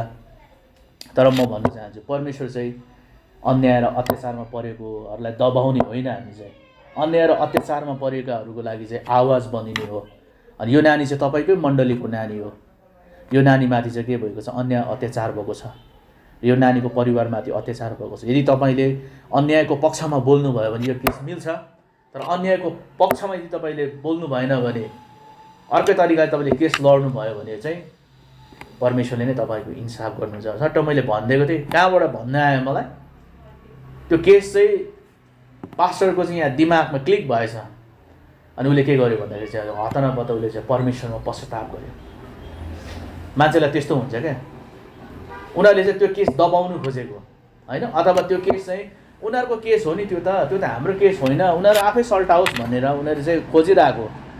तर त्यो समयमा चाहिँ के भइदियो भन्दाखेरि चाहिँ परमेश्वर मलाई त्यो प्रकाश दिनुभयो भने जब मैले बोलेँ न्यायको पक्षमा बोल्नुहोस्, त्यो परिवार चाहिँ अन्यायमा छ, तपाईँले त्यो केसलाई नदबाउनुहोस् भनेर चाहिँ हामीले भन्थ्यौँ। भनिसके पछाडि चाहिँ उसको चाहिँ क्लिक भएछ। अनि उसले पश्चाताप गर्नु बित्तिकै त्यो केस चाहिँ डिएसपीकोमा त गयो, तर त्यो केस चाहिँ के भयो, त्यहाँबाट उता अदालतमा पुगेर त्यो केस चाहिँ मिलायो। त्यो केटा त आएको छैन, अब आउँदैन पनि, भागेर गइसक्यो, कहाँ गयो। तर त्यहाँनिर के भयो भन्दाखेरि चाहिँ त्यो नानीले अब जुन नानी जन्माउँदैछ त्यो नानीको चाहिँ लालन पालन सोती स्कुलले नै गर्ने होइन। अनि अर्को कुरा चाहिँ त्यो नानीको जुन नानी छ त्यो नानीको नाममा चाहिँ कति 3-4 लाख कति डिपोजिट गर्दै रहेछ ब्याङ्कमा, अनि त्यति गरेर सेक्युर गर्दैछ। अब के गर्नु त्यसलाई? पास्टरले फेरि गएर एबोर्सन पनि गर भन्नु सक्दैन होइन। अनि त्यो समयमा चाहिँ उनीहरू चाहिँ केसलाई दबाउन खोजिरहेको रहेछ, तर परमेश्वरले भन्नु न्यायको पक्षमा बोल, किनभनेदेखि त्यो नानी चाहिँ अन्यायमा परेको छ। अनि परमेश्वरले चाहिँ नि जब हामी अन्याय हाम्रो जीवनमा चाहिँ नि हामीले न्यायलाई कायम राख्नुपर्छ। तपाईँलाई म एउटा कुरा भन्न चाहन्छु, तपाईँको चाहिँ तपाईँ विश्वासी तर अविश्वासी छिमेकी छ तपाईँको होइन, विश्वासमा छैन छिमेकी। तर तपाईँ र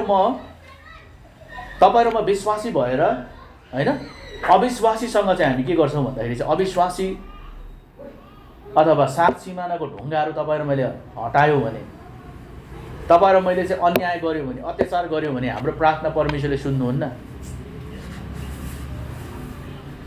प्रार्थना गर्नुहुन्छ नि प्रभु छिमेकीको लागि, परमेश्वरले तपाईँलाई तरवार चलाउनुहुन्छ, वचनको तरवार। किन भन्दाखेरि चाहिँ परमेश्वरले चाहिँ नि जब हामी चाहिँ न्यायमा चलेको परमेश्वर चाहनुहुन्छ। किनभने अघि मैले भने परमेश्वरको सिंहासनको जग नै न्याय र धार्मिकतामाथि स्थापित भएको छ कि परमेश्वरले चाहिँ मान्छेले जस्तो न्याय गर्नुहुन्न। जे कुरा सही हो परमेश्वरले सही नै ठहराउनुहुन्छ, दोषीलाई दोषी नै ठहराउनुहुन्छ, निर्दोषलाई निर्दोषै ठहराउनुहुन्छ। हाम्रो पनि स्वभाव चाहिँ त्यस्तो हुनुपर्छ। तपाईँ र मेरो जीवनमा तपाईँ र मेरो विचार पनि त्यही हुन्छ, दोषीलाई दोषी र निर्दोषलाई निर्दोष। र हाम्रो चाहिँ के हुन्छ बानी, कसैले दोष गरेको छ, मिल्ने साथी छ भने त्यसलाई बचाउनको लागि हामी निर्दोष साबित गर्नु खोज्छौँ है। तर परमेश्वरको वचनले तपाईँ र मलाई बताउनुहुन्छ कि परमेश्वर चाहिँ त्यस्तो हुनुहुन्न। त्यस कारणले गर्दा बाइबलले बताउँछ नि, परमेश्वरले यदि तपाईँ र मैले परमेश्वर हाम्रो पक्षमा नि जब हामी पाप गर्छ नि पापको ज्याला चाहिँ हाम्रो जीवनमा दण्ड आउँछ। परमेश्वरले चाहिँ नि हाम्रो जीवनमा के ल्याउनुहुन्छ भने दण्ड ल्याउनुहुन्छ, किनभने पाप चाहिँ परमेश्वरले हाम्रो जीवनमा आउने अनुमति दिनुहुन्न। जब तपाईँ र म पाप गर्न सुरु गर्छौँ परमेश्वरले हाम्रो जीवन दण्ड ल्याउनुहुन्छ, न्याय गर्नुहुन्छ। किन भन्दाखेरि परमेश्वरले आफ्नो घरानाबाट न्याय सुरु गर्नुहुन्छ। परमेश्वरले चाहिँ आफ्नो घरानाबाट न्याय सुरु गर्नुहुन्छ। यदि मैले चाहिँ मेरो नानी मेरो श्रीमतीलाई परमेश्वरको वचन अनुसार हुर्काइन, मेरो श्रीमती र मेरो नानीहरू चाहिँ वचन अनुसार हुर्केन भने, मैले छिमेकीको नानीलाई चाहिँ उसको श्रीमतीलाई चाहिँ राम्रो कुरा सम्झाउन थालेँ भने त म त ढोङ्गी भयो नि त होइन। उसले त सिधै भन्छ मलाई आफ्नै श्रीमतीलाई र आफ्नै छोराछोरीलाई सम्झाउनु छ कि मेरो छोराछोरीलाई सम्झाएको भनिदिन्छ। त्यस कारणले गर्दाखेरि परमेश्वरको वचनले के भन्नुहुन्छ भन्दाखेरि चाहिँ न्याय चाहिँ परमेश्वरले आफ्नो घरबाट सुरु गर्नुभएको छ। नत्र भने परमेश्वरले संसारको न्याय गर्न सक्नुहुन्न, शैतानको न्याय गर्न सक्नुहुन्न। परमेश्वर चाहिँ आफ्नै छोराछोरी किन नहोस्, येशू ख्रीष्टको रगतले धोइएका छोराछोरी किन नहोस्, तर अन्यायमा यदि चल्छ भने, अन्याय र अत्याचारमा चल्छ भने परमेश्वरले चाहिँ के गर्नुहुन्छ, न्याय गर्नुहुन्छ, इन्साफ गर्नुहुन्छ।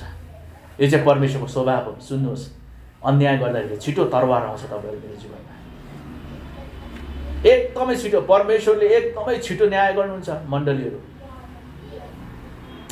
त्यस कारणले बाइबलले चाहिँ टुराटुरीको पक्षमा बोलिदेऊ, विधवाहरूको पक्षमा खडा हो, गरिबहरूको पक्षमा बोलिदेऊ।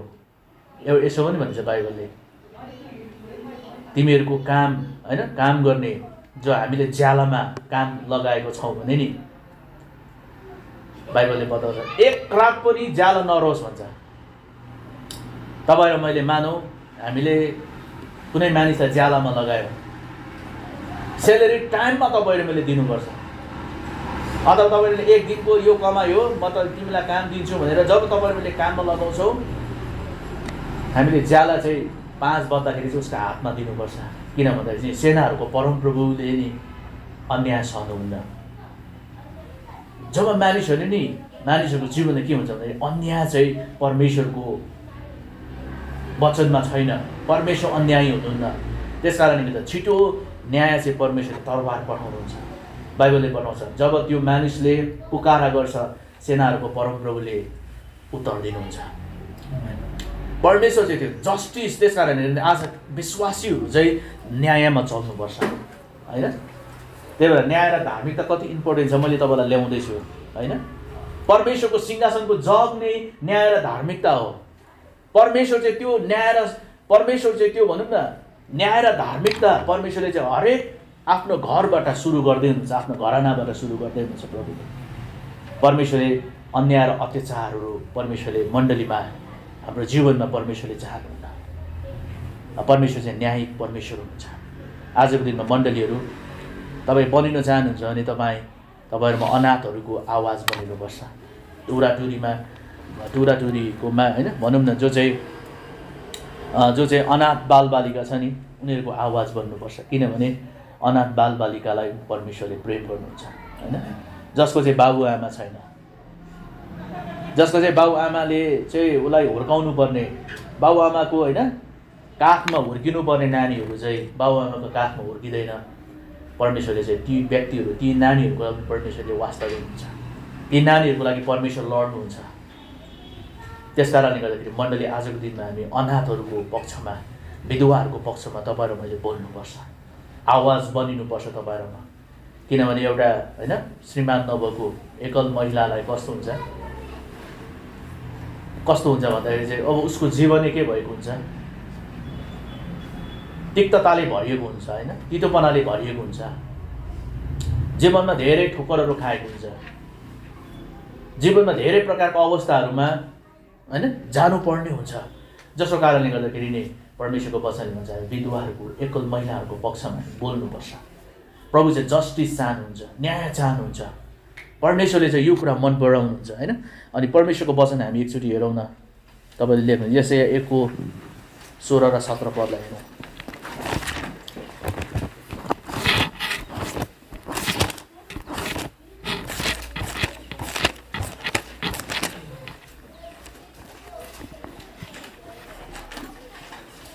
यशाया 1:16 र 17 पद।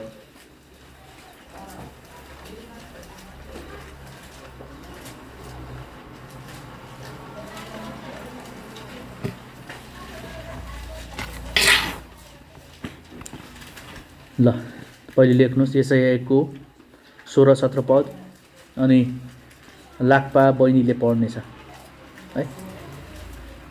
यसो लेखेको छ, आफूलाई धोएर चोखो पार, मेरो नजरबाट तिमीहरूका दुष्ट कामहरू फालिदेऊ, खराबी गर्न छोड, भलाइ गर्न सिक, न्याय खोज, अत्याचारमा परेकाहरूलाई प्रोत्साहन देऊ, टुराटुरीहरूको रक्षा गर, विधवाको पक्षमा बोलिदेऊ। विधवाको पक्षमा बोलिदेऊ। यस परमेश्वरको वचनले तपाईँ मलाई यहाँ स्पष्ट रूपमा बताएको छैन। आफूलाई धोएर चोखो पार भनेको चाहिँ के हो? परमेश्वरको वचन अनुसार हामी चाहिँ न्यायमा चल्नुपर्छ। त्यो समयमा यशायाको समयमा मानिसहरू चाहिँ दुष्ट हुँदै गइरहेका थिए, मानिसहरू चाहिँ दुष्टताले भरिँदै गएका थिए, मानिसहरूको जीवनमा दुष्टता बढी भएको कारणले गर्दा परमेश्वरले त्यो समयमा यशाया अगमवक्ताद्वारा आफ्नो मानिसहरूलाई वचन पठाउनु भयो। हे सबै परमेश्वरको जनहरू, आफूलाई धोएर चोखो पार। धोएर चोखो पार भनेको चाहिँ अपवित्र अशुद्ध कुराहरूलाई हटाऊ होइन, पापका कुराहरूलाई के गर, हटाऊ। परमेश्वरको वचनले हुन्छ शुद्ध पार। र बाइबलले बताउँछ मेरो नजरमा तिमीहरूका दुष्ट काम फालिदेऊ, खराबी गर्न छोड, भलाइ सिक, न्याय खोज, अत्याचारमा परेकाहरूलाई प्रोत्साहन देऊ, टुराटुरीको रक्षा गर, विधवाको पक्षमा बोलिदेऊ, अत्याचारमा परेकाहरूलाई प्रोत्साहन देऊ, न्यायलाई खोज। बाइबलले बताउँछ न्याय खोज। परमेश्वर चाहिँ न्यायी परमेश्वर हुनुहुन्छ। अनि परमेश्वरले चाहिँ अब मण्डलीमा चाहिँ न्यायलाई स्थापित गर्न चाहनुहुन्छ। अनि आज हामी मण्डलीहरू चाहिँ न्यायमा चल्ने मण्डलीहरू हामी बनिनुपर्छ होइन। आज तपाईँहरूमा कति तपाईँहरू म के गर्छौँ भने न्यायमा चलिरहेका छौँ। कतिजना मानिसहरूको आवाज तपाईँहरूमा बनिँदैछौँ, कतिजना व्यक्तिहरूको आवाज बन्दैछ तपाईँहरूमा। मण्डलीलाई के छ भन्दाखेरि एउटा ठुलो जिम्मेवारी परमेश्वरले दिनुभएको छ। परमेश्वर मण्डलीको थ्रोबाट परमेश्वरले काम गर्न चाहनुहुन्छ। परमेश्वरले मण्डलीको माध्यमबाट परमेश्वरले काम गर्न चाहनुहुन्छ। र उहाँको वचनले हुन्छ भलाइ सिक, न्याय खोज, अत्याचारमा परेकाहरूलाई प्रोत्साहन देऊ, टुराटुरीको रक्षा गर, विधवाको पक्षमा बोलिदेऊ। अनि यहाँनिर 21देखि 23 पनि यसरी भन्छ, हेर त विश्वासीको सहर कसरी एउटा बेस्या भइस त, उहिले त त्यो न्यायले पूर्ण थियो, त्यसमा धार्मिकताले बास गर्थ्यो, तर अब त त्यो हत्याराहरूले भरिएको छ। तेरो चाँदी मैला भएको छ, तेरो दाख मध्यमा पानी मिसिएको छ। तेरा शासकहरू अट्टेरी र चोरहरूको साथी भएका छन्। तिनीहरू सबैलाई घुस मन पर्छ, उपवासको पछि दौडन्छन्। तिनीहरू टुराटुरीको पक्ष लिँदैनन्, विधवाको उजुरी तिनीहरू कहाँ पुग्दैन। यसै कारण परमप्रभु सर्वशक्तिमान परमप्रभु इजरायलका शक्तिशाली परम पवित्र भन्नुहुन्छ, मेरो दुश्मनहरूदेखि म मुक्त हुनेछु र मेरो शत्रुहरूसित साटो लिनेछु। परमेश्वरको वचनले तपाईँ र मलाई यहाँनिर के बताउनुहुन्छ भने आज मण्डली चाहिँ त्यो आवाज बनिनुपर्छ। मण्डली चाहिँ न्याय र धार्मिकताले पूर्ण हुनुपर्छ। आज तपाईँ र मेरो जीवनमा होइन कोही मानिस अत्याचारमा परेको छ भने तपाईँ र म ती मानिसहरूको लागि प्रार्थना गर्ने रुने मानिसहरू बनिनुपर्छ। आज मण्डलीले अनाथहरूको रक्षा गर्नुपर्छ, अधिकारको।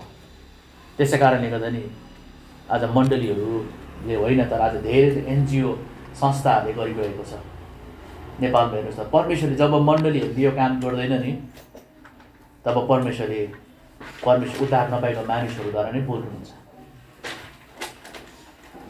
खासमा चाहिँ नि अनाथ र टुराटुरीको हेरचाह गर्ने काम चाहिँ नि मण्डलीको काम, उनीहरूको पक्षमा बोल्ने काम चाहिँ, उनीहरूको अधिकारमा बोल्ने काम चाहिँ मण्डलीको काम। तपाईँ र म, किनभने हाम्रो परमेश्वर चाहिँ अनाथहरूको पनि पिता हुनुहुन्छ होइन।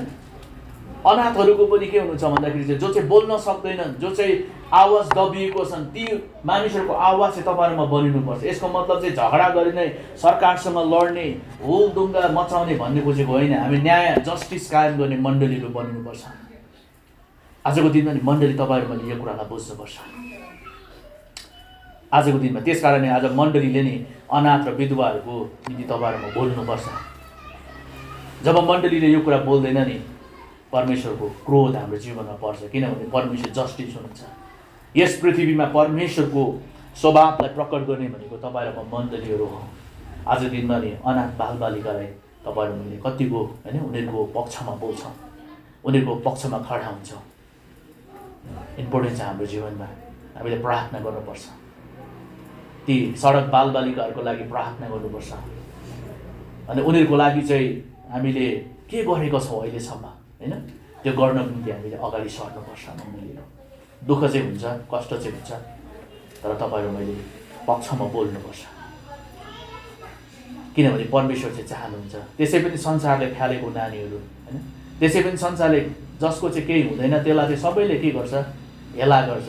सबैले के गर्छ, त्यसलाई चाहिँ के गर्छ भन्दाखेरि चाहिँ त्यसलाई चाहिँ सबैले हेला गर्छ होइन, हेप्छ। उनीहरूको उजुरी माथिल्लो अवस्थासम्म पुग्न सक्दैन। न्याय चाहिँ किनबेच हुन्छ होइन। न्याय चाहिँ के हुन्छ, आजको दिनमा हाम्रो नेपालको अवस्था हेऱ्यौँ भने न्याय चाहिँ के भएको छ, धनीहरूको अनि पैसावालाहरूको, राजनीतिकहरूको, जसको चाहिँ ठाउँमा मान्छे छ ती मानिसहरूको मात्रै भलो र उन्नति भएको छ। तर परमेश्वर भन्नुहुन्छ त्यो कुरालाई प्रभु घृणा गर्नुहुन्छ।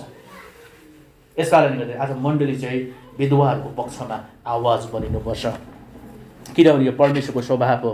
आज परमेश्वरको स्वभावमा तपाईँहरूमा जिउनुपर्छ। उहाँको वचनले हामीलाई यो कुराहरू बताउनुहुन्छ होइन। यहाँनिर 21देखि म फेरि पढ्न चाहन्छु, हेर त विश्वासीको सहर कसरी एउटी बेस्या भई त, उहिले त्यो न्यायले पूर्ण थियो, त्यसमा धार्मिकताले बास गर्थ्यो, तर अब त त्यो हत्याराहरूले भरिएको छ। एक समय नि यरुसलेम चाहिँ न्यायले पूर्ण थियो, धार्मिकताले भरिपूर्ण थियो।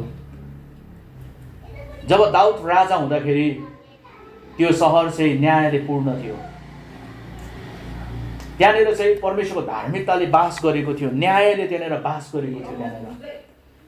तर नि जब दाउद राजा पछाडि गए राजाहरू चाहिँ के भयो भन्दाखेरि चाहिँ पतन भएर गए। अन्याय र अत्याचारमा परेकोहरूको आवाज बनिनु सकेन भनेर परमेश्वरको वचनले यहाँनिर भन्नुहुन्छ। त एक समय के थिइस् भने न्यायले भरिपूर्ण थिइस्। एक समय त चाहिँ कि धार्मिकताले भरिपूर्ण भएको सहर, ए यरुसलेम त अहिले बेस्यासम्म भएको छस् भन्छ। बेस्या भन्ने शब्द साह्रै नराम्रो शब्द हो होइन।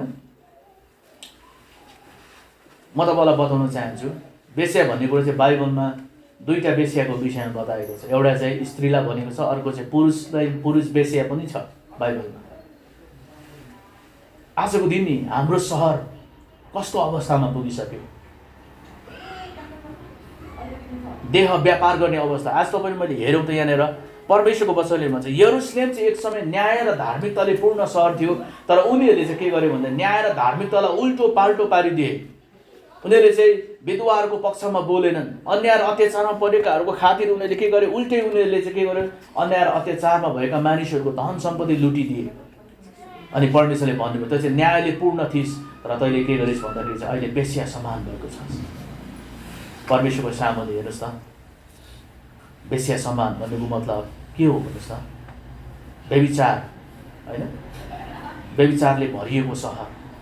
जब तपाईँ र म परमेश्वरको वचनको, होइन, सिद्धान्तमा वचनमा जबसम्म खडा हुँदैनौँ तपाईँ र म, तपाईँ र मेरो जीवनबाट आजको दिनमा तपाईँ र मैले यो कुरालाई विचार गर्नुपर्छ है। परमेश्वर चाहनुहुन्छ हामी चाहिँ त्यो कुरा गरेको चाहनुहुन्छ।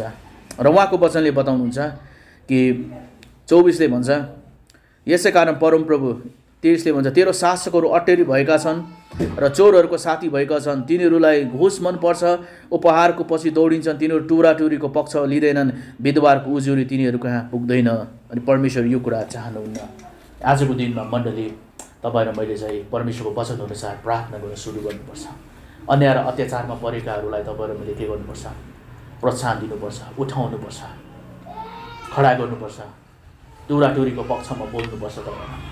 आज तपाईँ र मैले के गर्दैछौँ? तपाईँ र मैले मण्डलीहरू, होइन, तपाईँ र म मण्डलीहरू कस्तो अवस्थामा भएर जिउँदैछौँ?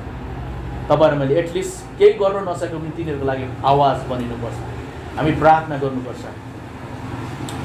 परमेश्वरले तपाईँ र मलाई दिनु, जब तपाईँ अन्यायको पक्षमा बोल्नु सुरु गर्नुहुन्छ नि परमेश्वर त्यहाँनिर काम गर्न सुरु गर्नुहुन्छ। परमेश्वरले त्यो ठाउँमा काम गर्न सुरु गर्नुहुन्छ। अनि परमेश्वरको वचनले तपाईँ र मेरो जीवन यही कुराहरू बताउनुहुन्छ। र बाइबलले बताउँछ त्यो समयमा मानिसहरूले भन्छन्, होइन, जो चाहिँ शासकहरू थिए, त्यो समय यरुशलेमको शासकहरू थिए, न्याय गर्ने न्यायाधीशहरू थिए, उनीहरूले चाहिँ मुद्दाको फैसला गर्नुपर्थ्यो। तर बाइबलले बताउँछ तिमीहरूलाई चाहिँ घुस मनपर्छ, होइन, अनि घुस खाएको कारणले गर्दा उनीहरूले निर्दोषलाई चाहिँ दोषी ठहराए र दोषीलाई चाहिँ निर्दोष ठहराए। अनि उनीहरूको जीवनमा चाहिँ के भयो भन्दाखेरि चाहिँ परमेश्वरले चाहिँ इन्साफ ल्याउनु भयो, न्याय ल्याउनु भयो। अनि परमेश्वरले चाहिँ यो कुराहरू मन पराउनुहुन्न। त्यस कारणले गर्दाखेरि आज मण्डली तपाईँ र मैले बुझौँ कि परमेश्वरको स्वभाव चाहिँ कस्तो छ भन्ने कुरा। परमेश्वरको सिंहासन चाहिँ न्याय र धार्मिकतामा स्थापित भएको छ, होइन। परमेश्वरले भन्नुहुन्छ कि म चाहिँ आफ्नो घरानाबाट के गर्दैछु, प्रभुले चाहिँ आफ्नो घरानालाई प्रभुले ठिक ठाउँमा ल्याउँदै हुनुहुन्छ। जस्टिस परमेश्वरले खोज्दै हुनुहुन्छ हाम्रो जीवनमा। हाम्रो प्रभु चाहिँ न्यायको परमेश्वर हुनुहुन्छ। आज हामी कति न्यायमा छ, होइन? दाजुभाइको बिचमा के भइरहेको छ? आज क्रिस्चियन दाजुभाइको बिचमा के भइरहेको छ? आज धन सम्पत्तिमा लडाइँ भइरहेको छ।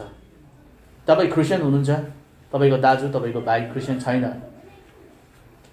कुनै पनि अंश बन्द गर्दाखेरि छान्नु दिनुहोस्, न्यायलाई कायम राख्नुहोस्।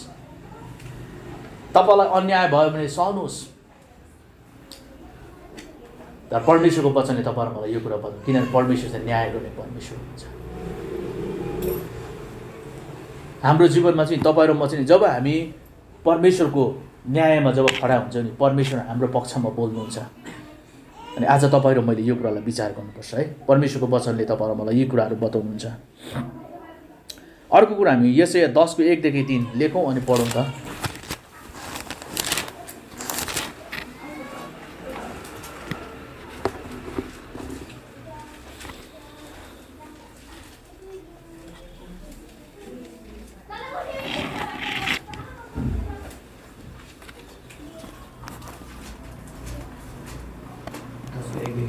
हाँ 1-3 पढौँ त।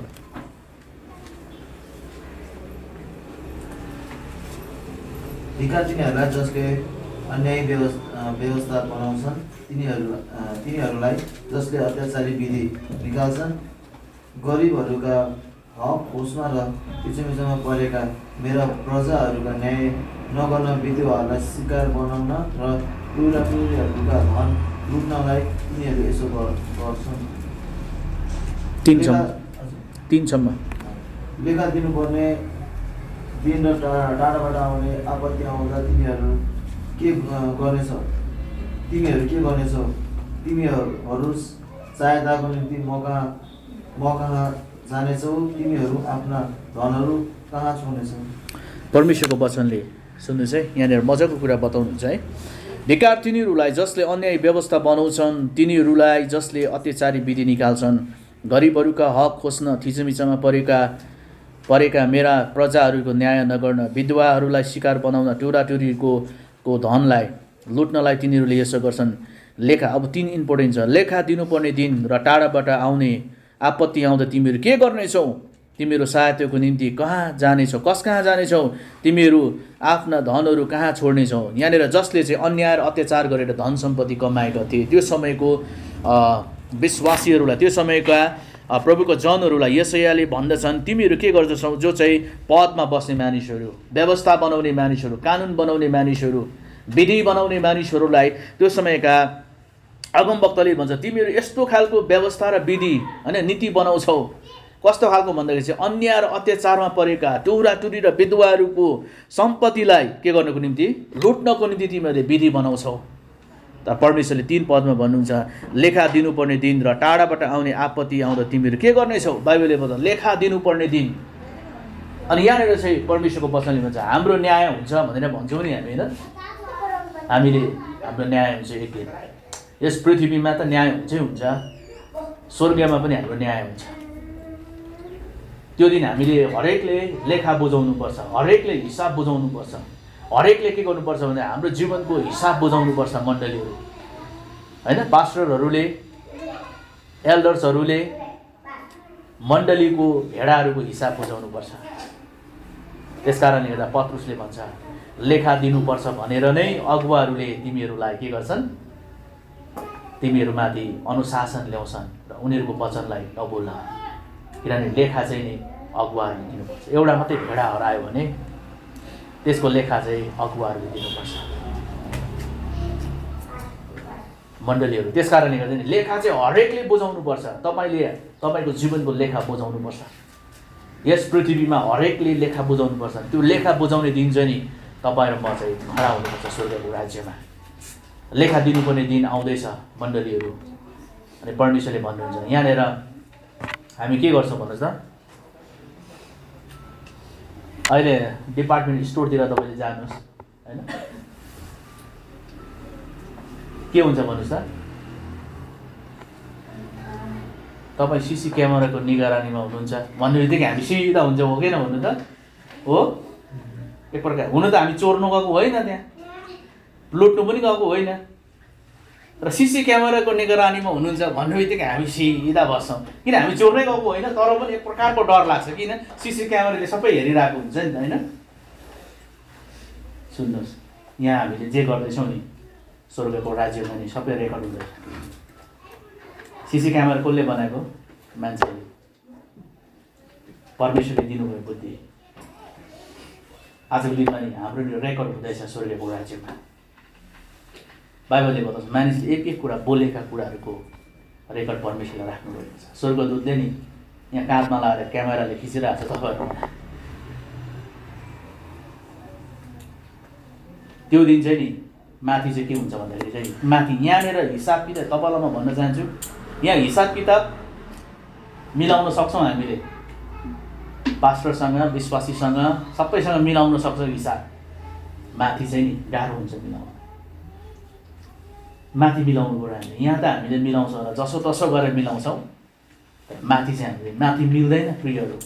जबसम्म परमेश्वरको वचनअनुसार हामी हिँड्दैनौँ, परमेश्वरको वचनअनुसार चल्दैनौँ, तबसम्म हामी माथि हिसाब मिल्दैन। यहाँ त पास्टरलाई खुसी बनाएर हुन्छ कि विश्वासीहरूलाई होइन खुसी बनाएर हुन्छ कि हिसाब मिल्छ यहाँ पृथ्वीमा, तर माथि मिल्दैन।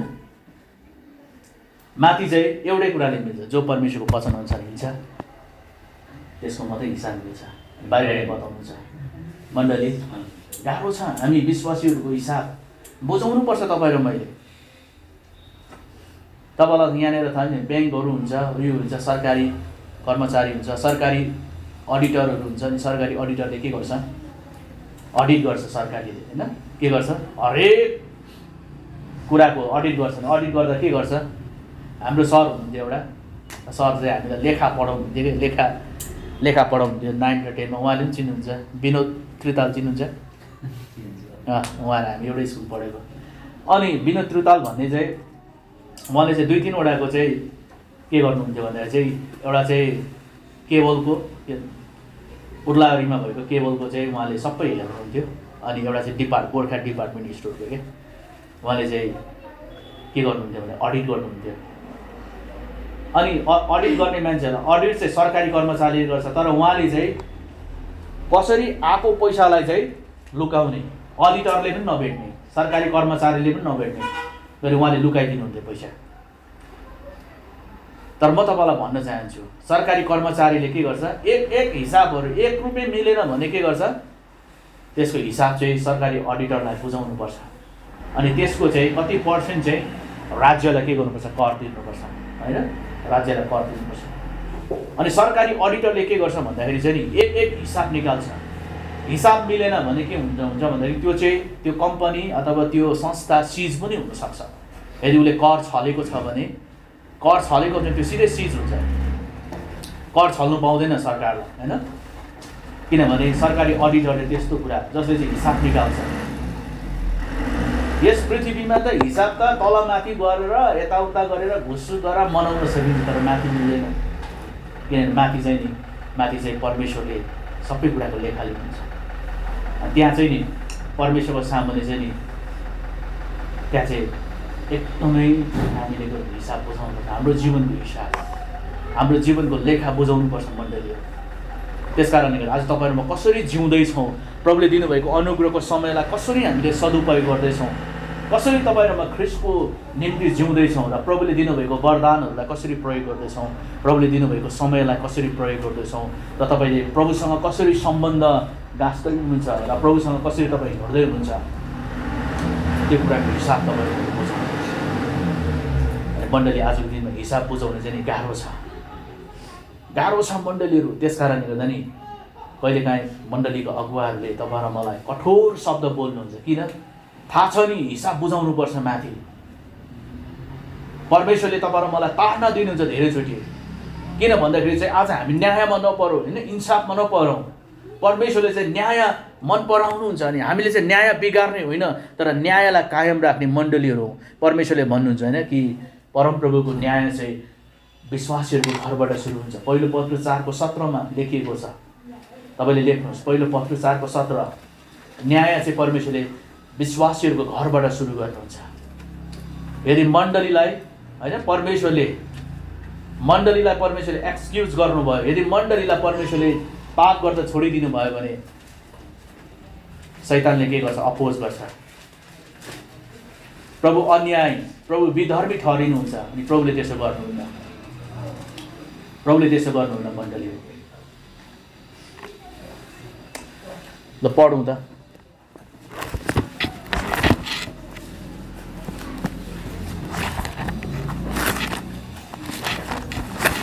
किनभने न्याय परिवारबाट सुरु हुने समय आएको छ र यदि यो हामीबाट सुरु हुन्छ भने त परमेश्वरको सुसमाचार मान्नेहरूको अन्त्य कस्तो होला?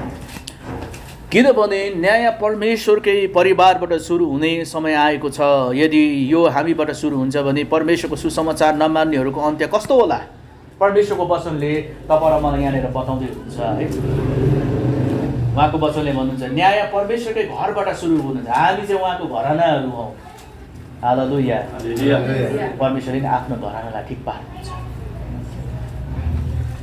परमेश्वरले आफ्नो घरानालाई तरवार चलाउनुहुन्छ। तपाईँलाई थाहा छैन?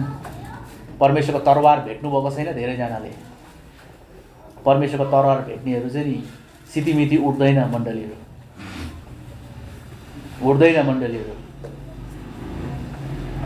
सबैभन्दा छिटो तरवार परमेश्वरले लिडर्सहरूको जीवनमा चलाउनुहुन्छ। किनभने लिडर्स चाहिँ लिडर्स हो। म पनि एज अ लिडर्स हो। परमेश्वर घरानाको लिडर्स हो म।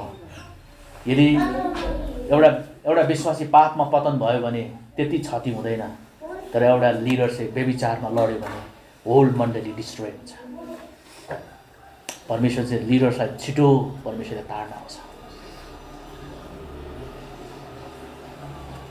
एकजना विश्वासी व्यभिचारमा गिर्यो भने केही त्यति ठुलो असर पर्दैन, क्षति पुग्दैन, मण्डली ड्यामेज हुँदैन भनौँ न। व्यभिचार त विश्वासीले गरे पनि पास्टरले गरे पनि माथि त एउटै हो, तर ड्यामेज चाहिँ पास्टर व्यभिचारमा गिर्यो भने चाहिँ के हुन्छ, धेरैजनाको विश्वास डगमगाउँछ। त्यस कारणले गर्दा नि मण्डलीहरू परमेश्वरले नै हाम्रो जीवनमा तरवार चलाउनुहुन्छ। परमेश्वरले इन्साफ र न्यायको तरवार चलाउनुहुन्छ। जब परमेश्वरको तरवार आउँछ नि हाम्रो जीवनमा, थाम्नु सक्दैन मण्डलीहरू, थाम्नु सक्दैन। धेरैचोटि परमेश्वरले हामीलाई दण्ड दिनुहुन्न, परमेश्वरलाई प्रेम मात्रै गर्नुहुन्छ भने हामी भन्छौँ नि, गलत हो यो। परमेश्वरले हाम्रो जीवनमा न्यायको तरवार चलाउनुहुन्छ। जब इन्साफ परमेश्वरले हाम्रो जीवनमा ल्याउनुहुन्छ, यसै पृथ्वीमा ल्याउनुहुन्छ इन्साफ। माथिको त कुरै छोडिदेऊ, माथि त हाम्रो कम्प्लिट हिसाब बुझाउनु पर्छ भने यो समयमा अपश्चातापी हृदयले परमेश्वरको निम्ति क्रोध थुपारिरहेको हुन्छ। जस्टिस हामी न्यायमा चलेका छैनौँ भने, हामी परमेश्वरको वचनलाई हामीले होइन ठिक तरिकाले प्रयोग गरेको छैन भने परमेश्वरले यहीँनिर के गर्नुहुन्छ भने चाहिँ न्यायलाई ल्याउनुहुन्छ। मण्डली म सबै कुराहरू भन्छु, सबैभन्दा छिटो न्याय चाहिँ नि मूर्ति पूजामा आउँछ। परमेश्वरले कोही हेर्नुहुन्न, विश्वासी पास्टर अथवा लिडर्स, मूर्ति पूजामा सबैभन्दा छिटो न्याय आउँछ। मूर्ति पूजा लिटरल्ली हामी मूर्तिलाई गएर आराधना गर्दैनौँ, लिटरल्ली हामी मन्दिरमा गएर त्यसको उपासना गर्दैनौँ।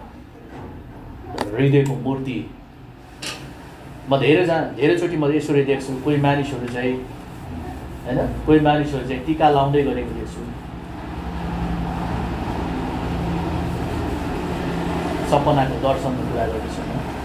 कोही मानिसहरू चाहिँ देवताहरूको फोटो बोकेर कुद्दै गरेको देख्छु। कोही मानिसहरू चाहिँ होइन त्यस्तै अवस्थामा देख्छु। अनि जब त्यो चाहिँ के हो, लिटरली उनीहरू त्यो मन्दिर गएर पूजा गरेको होइन, त्यो चाहिँ मूर्ति पूजा हो। परमेश्वरको न्याय चाहिँ सबैभन्दा छिटो चाहिँ मूर्ति पूजामा आउँछ। याद गर्नुहोस्, परमेश्वरले प्रभुको रिस नि तपाईँले पुरानो करारमा हेर्नुहोस्, सबैभन्दा छिटो परमेश्वर मूर्ति पूजामा परमेश्वरले इन्साफ गर्नुहुन्छ। मूर्ति पूजा परमेश्वरलाई मन पर्दैन, किनभने जब हाम्रो हृदयमा मूर्ति पूजा हुन्छ नि, मूर्ति पूजा चाहिँ डेन्जर कुरा हो। अब हाम्रो हृदयको मूर्ति पूजाहरू हेरौँ न है। कलसीको पत्र हामी 3 अध्याय निकाल्दा मूर्ति पूजाको विषयमा दिएको छ। त्यहाँनिर कलसी 3 अध्यायको 5 पदलाई लेख्नुहोस्।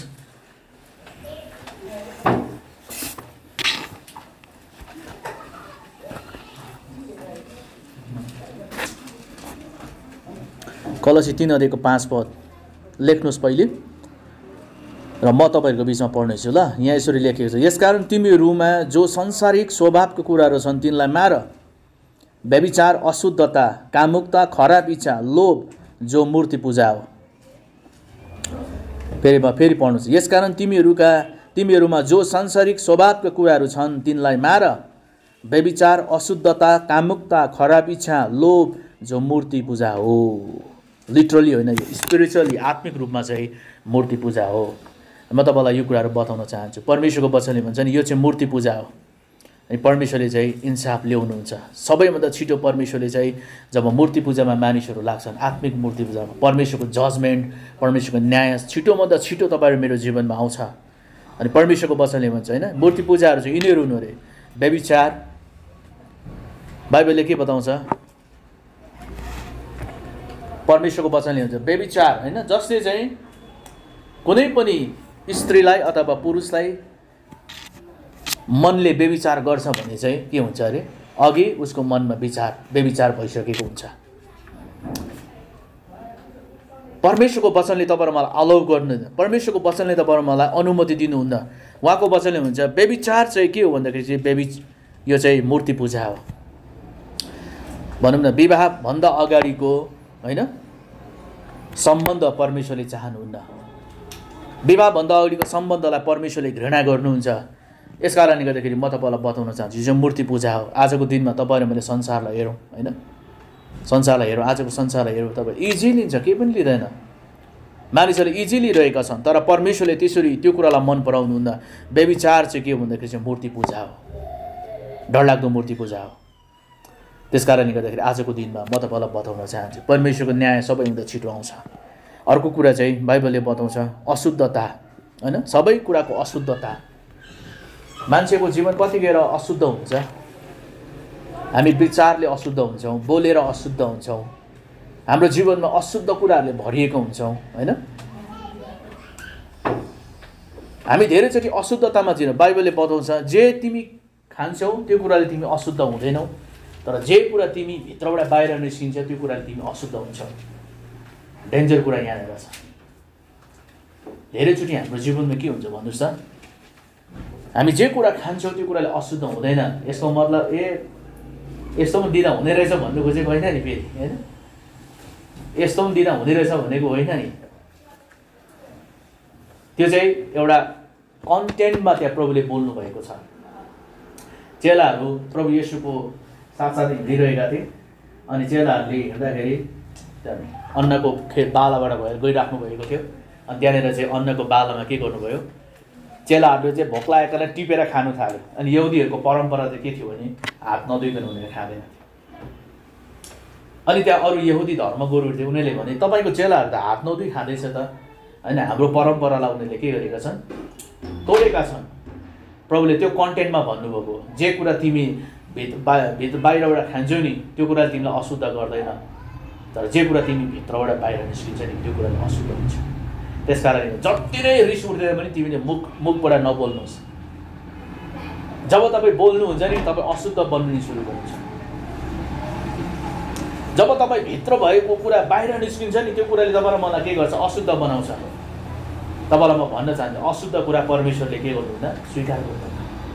जबसम्म हाम्रो पापको क्षमा माग्दैनौँ, जबसम्म हामी पश्चाताप गरेर फर्किँदैनौँ, तबसम्म परमेश्वरले हाम्रो, त्यही भएर नि धेरैचोटि हाम्रो जीवनमा परमेश्वरको उपस्थिति हामी किन गुमाउँछौँ? किन हामीलाई प्रभुको उपस्थिति, आज म प्रभुको उपस्थितिभित्र छु, म नजिक छु प्रभुको, तर अरू बेला म नजिक हुँदिनँ। किन भन्दाखेरि नि हामीले अघि बोलेर अशुद्ध बनाइपठाएको हुन्छ, परमेश्वरको उपस्थितिदेखि हामी बाहिर निस्किसकेको हुन्छ। धेरैचोटि हाम्रो जीवनमा त्यो कुराहरू भइरहेको हुन्छ, होइन। जब तपाईँले आफ्नो बोलीलाई कन्ट्रोल गर्नुहुन्छ, जब तपाईँले बोलेर पाप गर्नुहुन्न, तब तपाईँ र मेरो जीवनमा के हुन सुरु गर्छ, परमेश्वरको उपस्थिति हामीसँग बसिरहन्छ, प्रभुको प्रेजेन्स हामीसँग भइरहन्छ, प्रभुको सुरक्षा हाम्रो जीवनमा भइरहन्छ। तर जसै हामी बोलेर पाप गर्न सुरु गर्छौँ तब हाम्रो जीवनमा अशुद्ध हामी भइपठाउँछौँ, अनि परमेश्वरले हामीलाई स्वीकार गर्नुहुन्न। त्यस कारणले गर्दाखेरि आजको दिनमा तपाईँलाई म यो कुरा बताउन चाहन्छु है, कामुकता, परमेश्वरको वचन कामुकता के हो भन्दाखेरि चाहिँ मूर्ति पूजा हो। यो एकदमै डेन्जर कुरा हो, होइन। परमेश्वरको वचनले आज तपाईँलाई मलाई बताउँछ कामुकता, जेजेबेलको स्पिरिटले के गर्छ भने कामुकताको स्पिरिटमा के गर्छ, काम गर्छ हाम्रो जीवनमा। जेजेबेलको स्पिरिट डेन्जर स्पिरिट हो। म तपाईँलाई कुनै दिन भयो भने, सायद शनिबार भयो भने म तपाईँलाई यो विषयमा बताउन चाहन्छु जेजेबेलले कसरी काम गर्छ, जेजेबेलको स्पिरिटले कसरी मण्डलीलाई डिस्ट्रोय गर्छ भन्ने विषयमा तपाईँलाई म बताउँछु। तर म तपाईँलाई भन्न चाहन्छु जेजेबेलको आत्माले के गर्छ, कामुकताको स्पिरिट ल्याउँछ हाम्रो जीवनमा। परमेश्वरले चाहिँ हामीलाई के गर्छ, अशुद्ध बनाउन चाहनुहुन्न। यदि तपाईँ र मेरो जीवनमा कामुकताको कुराहरू छ भने त्यो कुरा चाहिँ हाम्रो जीवनमा के हुन्छ, त्यसले हामीलाई अशुद्ध बनाउँछ। त्यस कारणले गर्दा बाइबलले बताउँछ नि हरेक पतिको आफ्नै पत्नी होस् र हरेक पत्नीको आफ्नै पति होस्। बाइबलले बताउँछ विवाह नगर्नु राम्रो हो, तर सबैले विवाह नगरी बस्न सक्दैन भने विवाह गरोस्, यो परमेश्वरको इच्छा हो। कतिजनाको चाहिँ विवाह नगरी नै, होइन, बस्ने बोलाउ, जस्तै पावलले विवाह गर्ने फुर्सदै थिएन, नानी स्याहार्ने फुर्सदै थिएन, श्रीमतीको निम्ति लिपस्टिक किन्ने, साडी किन्ने फुर्सद थिएन, सुसमाचार उहाँ युरोपदेखि लिएर एसियादेखि लिएर उहाँसम्म जानु पर्थ्यो, पावलसँग समय थिएन। पावलले के गर्यो भन्दाखेरि चाहिँ पावलले त्यो भनौँ न त्यो इच्छालाई बसमा राख्नु सक्यो। पावलले के भन्छ, मेरो शरीरलाई म कुटी कुटी सधाउँछु, नत्र भने त मैले प्रचार गरिसकेपछि म अशुद्ध हुनेछु भनेर पावलले बताउँछ। अनि आजको दिनमा चाहिँ नि हाम्रो जीवनमा कामुकता चाहिँ के हो भन्दा मूर्ति पूजा हो मण्डली। यस कारणले गर्दा कामुकताको विचारहरू यदि हाम्रो जीवनमा आउँछ भने हामीले परमेश्वरमा प्रार्थना गर्नुपर्छ, प्रभुलाई हामीले त्यो सोच, अघि मैले बताउँदै नि विचार चाहिँ कति स्ट्रङ हुन्छ। जब विचारमा हामी गिर्न सुरु गर्छौँ तब हामी हाम्रो फिजिकल रूपमा हामी गिर्न सुरु गर्छौँ। जब विचारमा खराब इच्छाले गर्भधारण गर्छ त्यो एउटा समय आएपछि स्टेज आएपछि जन्मिन्छ त्यो हैन हाम्रो जीवनबाट जन्मिन्छ। त्यसकारण एउटा कामुकता चाहिँ के हो भन्दाखेरि चाहिँ त्यो चाहिँ के हो भन्दाखेरि चाहिँ खराब कुरा हो जस्तो जो चाहिँ मूर्ति पूजा हो। अनि आजको दिनमा तपाईँ र मैले यो कुरालाई विचार गर्नुपर्छ। र अर्को कुरा चाहिँ खराब इच्छा भनेको परमेश्वरको वचनदेखि बाहिरको जुनैसुकै इच्छा खराब छ भने खराब इच्छा पनि के हो मूर्ति पूजा हो। कतिचोटि के हुन्छ म 2 नम्बरी काम गरेरै भए पनि पैसा कमाउँछु भन्ने खराब इच्छा हैन। परमेश्वरले के भन्नुभएको छ म तेरो हातको काममा आशिष दिन्छु। इमानदारीताको घरमा चाहिँ परमेश्वरले प्रशस्त धन र सम्पत्ति दिनुहुन्छ। हालेलुया। आज तपाईलाई म यो कुरा भन्न चाहन्छु परमेश्वरले चाहिँ नि बाइबलले बताउँछ धर्मीजनले चाहिँ नि म जवान थिएँ अहिले वृद्ध भएको छु तर धर्मीजनले चाहिँ चोरेर मागेर खाएको अहिलेसम्म देखेको छुइनँ भन्छ परमेश्वरको वचन। हालेलुया हालेलुया। धर्मीजनले चाहिँ नि यदि धार्मिकतामा जिउनुहुन्छ यदि तपाईँ न्याय र धार्मिकता आफ्नो जीवनमा कायम राख्नुहुन्छ भने नि परमेश्वरले भन्नुहुन्छ कि अहिलेसम्म धर्मी चाहिँ त्यागिएको र मागेर खाएको चाहिँ अहिलेसम्म देखिएको छैन। परमेश्वर चाहिँ त्यो प्रभु हुनुहुन्छ कि तपाईँ र मलाई परमेश्वरले चाहिँ धार्मिकता र जब न्यायमा हामी चल्न सुरु गर्छौँ तब हाम्रो उन्नतिमा परमेश्वरले के गर्नुहुन्छ आशिष दिन थाल्नुहुन्छ। जब हाम्रो जीवनमा के गर्छौँ खराब इच्छाद्वारा हामी जिउन सुरु गर्छौँ भने परमेश्वर हाम्रो एगेन्स्टमा हुनुहुन्छ। परमेश्वरको वचनले हामीलाई त्यो कुरा अलाउ गर्नुहुन्न अनुमति दिनुहुन्न। त्यसकारणले गर्दा परमेश्वरको वचनले तपाईँ र मलाई यो कुरा बताउनुहुन्छ हामी इमानदारीताको रोटी तपाईँ र मैले खानुपर्छ। हालेलुया। जब तपाईँ इमानदारीतामा परमेश्वरको वचनमा चल्नुहुन्छ नि परमेश्वरले भन्नुहुन्छ कि तपाईँलाई टेस्ट चाहिँ त्यहाँ आउँछ। अघि मैले भने नि फाइनेन्समा आउँछ। जब तपाईँ परमेश्वरले तपाईँ अपुगमा परमेश्वरले तपाईँलाई जाँचिराख्नु भएको हुन्छ। तपाईँको आवश्यकतामा परमेश्वरलाई जाँचिराख्नु भएको हुन्छ। तपाईँलाई थाहा छ तपाईँ परमेश्वरको तपाईँको जीवनमा के आवश्यकता छ प्रभु जान्नुहुन्छ तर परमेश्वरले तपाईँलाई जाँचिराख्नु भएको हुन्छ। जब तपाईँ इमानदारीतामा पास हुनुहुन्छ परमेश्वरले तपाईँको जीवनमा आशिषको ढोकाहरू खोल्न सुरु गर्नुहुन्छ। परमेश्वरको तरिकाद्वारा हामीले के गर्छ धन मान इज्जतमा आर्जन गर्नुपर्छ। हामीले 2 नम्बरी तरिकाले हामीले कमाउनु मिल्दैन। मैले अस्ति पनि बताउँदै थिएँ नि होइन म पास्टरकै कथा भन्छु। एकजना पास्टर अहिले प्रभुमा हुनुहुन्न सुतिसक्नुभयो। एकजना पास्टर जो चाहिँ पास्टरीय सेवाकाई छोडेर उहाँ नेटवर्किङ बिजनेसमा लाग्नुभयो। नेटवर्किङ बिजनेस भनेको बुझ्नुहुन्छ पोखरामा पनि छ है थुप्रै छ नेटवर्किङ बिजनेस है। नेटवर्किङ बिजनेसमा लाग्नुभयो अनि नेटवर्किङ बिजनेसमा लागेपछि उहाँले धेरै के गर्नुभयो भन्दाखेरि धेरै धन सम्पत्ति आर्जन गर्नुभयो है। अनि के भएको छ भन्दाखेरि जब उहाँले मलाई परमेश्वरले एउटा वचन दिनुभयो होइन त्यो वचन चाहिँ के दिनुभयो भन्दाखेरि चाहिँ परमेश्वरले भन्नुभयो कि हेर म मेरो प्रजाको धर्मगुरु र न्यायकर्ताहरूलाई के गर्नेछु म के गर्नेछु न्याय गर्नेछु भन्ने जब परमेश्वरले मलाई यशाया 3 को होइन सायद मलाई लाग्छ यशाया 3 को 14 जस्तो लाग्छ मलाई त्यो वचन परमेश्वरले मलाई दिनुभयो। जब त्यो वचन मेरो जीवनमा आयो अनि जब त्यो वचन आए पछाडि मलाई एकदमै डर लागेपछि मैले जब प्रभुलाई सोधिरहेको थिएँ अनि प्रभुलाई मैले सोधिरहेको थिएँ अनि सोध्दै गर्दाखेरि 1 महिना पछाडि परमेश्वरले मलाई उत्तर दिनुभयो। मैले प्रार्थना गर्दै गर्दाखेरि परमेश्वरले मलाई भन्नुभयो किडनी डायलोसिस भन्ने शब्द आयो। अनि म छक्कै परेँ के शब्द आयो मेरो कानमा भनेर। अनि जब म एउटा मिटिङमा जानु पर्थ्यो पास्टरहरूको मिटिङमा जाँदाखेरि चाहिँ त्यहाँ कुरा चल्यो फल्ला पास्टर चाहिँ किडनी फेल भएर डायलोसिसमा छ भनेर शब्द आयो। अनि जब मैले त्यो सुन्ने बित्तिकै मलाई भित्रबाट एउटा आवाज आयो तैँले अघि बिहान सुनेको शब्द र अगाडि तैँले पाएको वचन चाहिँ त्यो पास्टरको लागि हो। सुन्नुहोस् है त्यो पास्टरले के गर्यो भने आफ्नो चर्च छोडेर नेटवर्किङ बिजनेसमा लाग्यो। उसले भन्नु थाल्यो ए सेवा गर्नु व्यर्थ छ यत्रो सेवा। तपाईँलाई थाहा छ त्यो पास्टरले यति धेरै चर्चहरू स्थापित गर्यो परमेश्वरको राज्यमा धेरैलाई बचायो। अन्तिममा के गर्यो तपाईँलाई थाहा छ अन्तिममा उसले परमेश्वरको तरिकाले होइन उसले आफ्नो तरिकाले पैसा कमाउन चाह्यो। अनि उसले पास्टर सेवाका रिजाइन दियो। अनि उसले चाहिँ धेरै अरू पास्टरहरूलाई अरू चर्चहरूलाई उसले के गर्यो भन्दाखेरि चाहिँ नेटवर्किङ बिजनेसमा लग्यो। अनि धेरै पैसा कमायो, कति करोड कमायो मलाई थाहा छैन, लगभग 3 करोडदेखि माथि कमाएको त्यो पैसा। अहिलेको होइन नि, फेरि लगभग 10 वर्ष अगाडि कुरा गर्दैछु। अनि यति साह्रो प्राउडी भयो त्यो पास्टर, अझै उसमा भोक आयो क्या पैसा कमाउने, अझै भोक आयो पैसा कमाउने। लिगल तरिकाले चाहिँ हामीले कमाउनु पर्छ, इलिगल तरिकाले कमाउनु हुँदैन। अनि परमेश्वरले के गर्नुभयो, उसलाई के गर्नुभयो, उसको जीवन एक्कासी ब्लड प्रेसर हाई भएर चाहिँ आँखा पनि हान्दियो, किडनी पनि हान्दियो। अनि लगभग 2 वर्षसम्म डायलिसिस गर्दै बस्यो। अनि अन्तिममा चाहिँ डेथ भयो। परमेश्वरको राज्य स्वर्गमै गयो। यदि परमेश्वरले उसलाई चाहिँ नलानु भएको भए उसले चाहिँ धेरै ड्यामेज गर्थ्यो, अझै धेरै मण्डलीलाई ड्यामेज गर्थ्यो उसले। किन भन्दाखेरि चाहिँ मानिसहरूलाई इलिगल तरिकाले पैसा कमाउनको लागि। आजको दिनमा म तपाईँलाई भन्न चाहन्छु, परमेश्वरमा सर्टकट छैन। सर्टकट परमेश्वरको वे होइन। अनि परमेश्वरले तपाईँ र मलाई चाहिँ दिनुहुन्छ, तर हामीले न्याय र धार्मिकतामा जब तपाईँ र म चल्छौँ, परमेश्वरले अनि मात्र हाम्रो जीवनमा दिन चाहनुहुन्छ। अनि म तपाईँलाई यो कुराहरू बताउन चाहन्छु। अब म तपाईँलाई एउटा वचन पढ्न लगाउँछु। मत्ती 23:14 पढौँ त।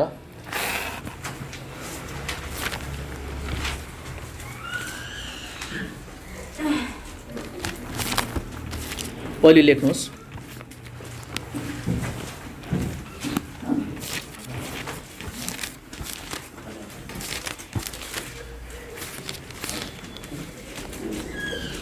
तेइसको 14 लेख्नुहोस् अनि यहाँ पढ्नुहोस्। धिक्कार तिमीहरूलाई शास्त्री र फरिसी हो, ढोंगीहरू, किनकि तिमीहरू विधवाहरूका घर खाइदिन्छौ र लामो लामो प्रार्थना गर्ने बहाना पार्दछौ, यसैले अरूले भन्दा तिमीहरूले ज्यादा दण्ड पाउनेछौ। यहाँनिर परमेश्वरको वचनले भन्दैछ, धिक्कार तिमीहरूलाई शास्त्री र फारिसी हो, ढोंगी हो, किनकि तिमीहरू विधवाहरूको घर खाइदिन्छौ र लामो लामो प्रार्थना गर्ने भान पार्दछौ, यसैले अरूले भन्दा तिमीले ज्यादा दण्ड पाउनेछ। अब हेर्नुहोस् न, प्रभु येशू यस पृथ्वीमा आउँदा 2000 वर्ष अगाडि आउँदाखेरि परमेश्वरले जुन व्यक्तिहरूलाई परमेश्वरले आफ्नो गोठालाहरूको हेरचाह गर्ने भेडाहरूको हेरचाह गर्ने जिम्मा परमेश्वरले दिनुभएको थियो, शास्त्री र फारिसीहरूलाई दिनुभएको थियो। परमेश्वरको स्वर्गको राज्यको साँचो उनीहरूलाई दिनुभएको थियो। स्वर्गको राज्यको साँचो पाएर उनीहरूले साँचो खोलेर भित्र पसेन, अरू भित्र पस्नेहरूलाई पनि ढोकामै बसिदिए, उनीहरूलाई छिर्नु पनि दिएन। शास्त्री र फारिसी परमेश्वरले त्यो समयमा होइन, परमेश्वरले त्यो जातिलाई परमेश्वरले के दिनुभयो, स्वर्गको राज्यको साँचो दिनुभयो, ज्ञानको साँचो दिनुभयो। तर उनीहरू भित्र छिरेन पनि। किन छिरेन तपाईँलाई थाहा छ? किनभने उनीहरूको आफ्नै ज्ञान थियो, आफ्नै बुझाइ थियो, आफ्नै नलेज थियो। अनि उनीहरू मानिसहरूबाट के खोज्थे? सम्मान खोज्थे, आदर खोज्थे, झुम्का भएको लुगा लाउँथे होइन। उनीहरू मानिसहरूले गुरुज्यू भनेको मन पराउँथे होइन। अनि उनीहरूले के गर्थे? मानिसहरूबाट आदर र सम्मान खोज्थे, तर परमेश्वरबाट आउने आदर र सम्मान चाहिँ खोजेको थिएन। मलाई परमेश्वरले एक समय यसरी भन्नुभयो, त्यो नभनौँ ल, यतातिर जाउँ, अरू कुरा उता मोडेर जान्छ। यहाँ परमेश्वरको वचनले, धिक्कार तिमीहरूलाई शास्त्री र फारिसी हो, ढोंगीहरू, किनकि तिमीहरू विधवाहरूको घर खाइदिन्छौ, लामो लामो प्रार्थना। जसले चाहिँ लामो लामो प्रार्थना गर्थ्यो, हेर्दाखेरि चाहिँ धर्मी, प्रार्थना गर्ने मान्छे धर्मी देखिन्छ नि है है है है को हुन्छ लामो लामो प्रार्थना गर्ने? त्यस्तो त हुनुहुन्न होला यहाँ। हालेलुया। पास्टरले भन्छ लामो प्रार्थना गर्ने ढोंगी हो। अब चाहिँ छोटो प्रार्थना गर्छु नभन्नुहोस् नि फेरि। यो चाहिँ कन्टेन्ट्समा भनिएको हो। त्यो समयको सदुकी फारिसी, जसलाई चाहिँ भेडाहरूलाई चराउने जिम्मा सभाघरको त्यो समयका के थिए भन्दाखेरि चाहिँ गुरुहरूलाई भनिएको हो। त्यो समयको तिनीहरूले परमेश्वरको राज्यको साँचो पाएको थिए, तर भित्र छिरेन, उनीहरू पनि पसेन, अरूलाई पनि पस्न दिएन होइन। परमेश्वरको वचनले भन्छ, उहाँको वचनले भन्छ कि शास्त्री र फारिसीहरू, ढोंगीहरू, तिमीहरू, किनकि तिमीहरू विधवाहरूको घर खाइदिन्छौ र लामो लामो प्रार्थना गर्ने भान पर्दछौ, यसैले अरूले भन्दा तिमीहरूले ज्यादा दण्ड पाउनेछौ। परमेश्वरको वचन यहाँनिर म तपाईँलाई एउटा पिक्चर देखाउँदैछु कि परमेश्वरले चाहिँ के गर्नुहुन्छ भन्दाखेरि चाहिँ न्यायलाई कति साह्रो मन पराउनुहुन्छ परमेश्वरले। अघि मैले भने विधवाको पक्षमा बोलेको। आज ती शास्त्री र फारिसीहरूले के गर्नु पर्थ्यो? विधवाहरूको रक्षा गर्नु पर्थ्यो, विधवाहरूको पक्षमा बोलिदिनु पर्थ्यो, तर उनीहरूले के गर्थे? लामो लामो प्रार्थना गरिदिन्थे, विधवाको घरै के गरिदिन्थे? लुटिदिन्थे। परमेश्वरले भन्नुभयो तिमीहरूलाई के हुन्छ, तिमीहरूलाई बढी दण्ड तिमीहरूले पाउनेछौ, परमेश्वरले भन्नुभयो। आजको दिनमा हेर्नुहोस् न, हाम्रो मण्डली कतातिर जाँदैछ? आज तपाईँ र मेरो जीवनमा कतातिर हामी जाँदैछौँ? र परमेश्वरको वचनले हामीलाई यो कुरा बताउनुहुन्छ होइन। अनि अर्को कुरा 23:23 पनि हामी पढ्नेछौँ। लेख्नुहोस् तपाईँले पहिले 23:23, मत्ती 23:23। अब म यहाँ पढ्न चाहन्छु। धिक्कार तिमीहरूलाई शास्त्री र फारिसी हो, ढोङ्गीहरू, किनकि तिमीहरू पुदिना र सुप र जिराको दशंश दिन्छौ, तर व्यवस्थाका गहकिला विषयहरू अर्थात् न्याय, दया र विश्वासको अवहेलना गरेका छौ। तिमीहरूले दशंश दिने काम गर्नुपर्ने थियो अनि ती गहकिला विषयहरूको अवहेलना नगर्नुपर्ने थियो।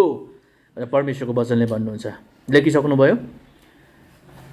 परमेश्वरको वचनले भन्नुहुन्छ, धिक्कार तिमीहरूलाई शास्त्री र फारिसी हो, ढोङ्गीहरू, किनकि तिमीहरू पुदिना र सुप र जिराको दशंश दिन्छौ, तर व्यवस्थाका गहकिला विषयहरू न्याय र दया र विश्वासको अवहेलना गर्छौ। बाइबलले बताउनुहुन्छ। आजको दिनमा म तपाईँलाई भन्छु, दशंश ल्याउने विश्वासीहरू तपाईँलाई इमान्दार जस्तो लाग्छ होइन?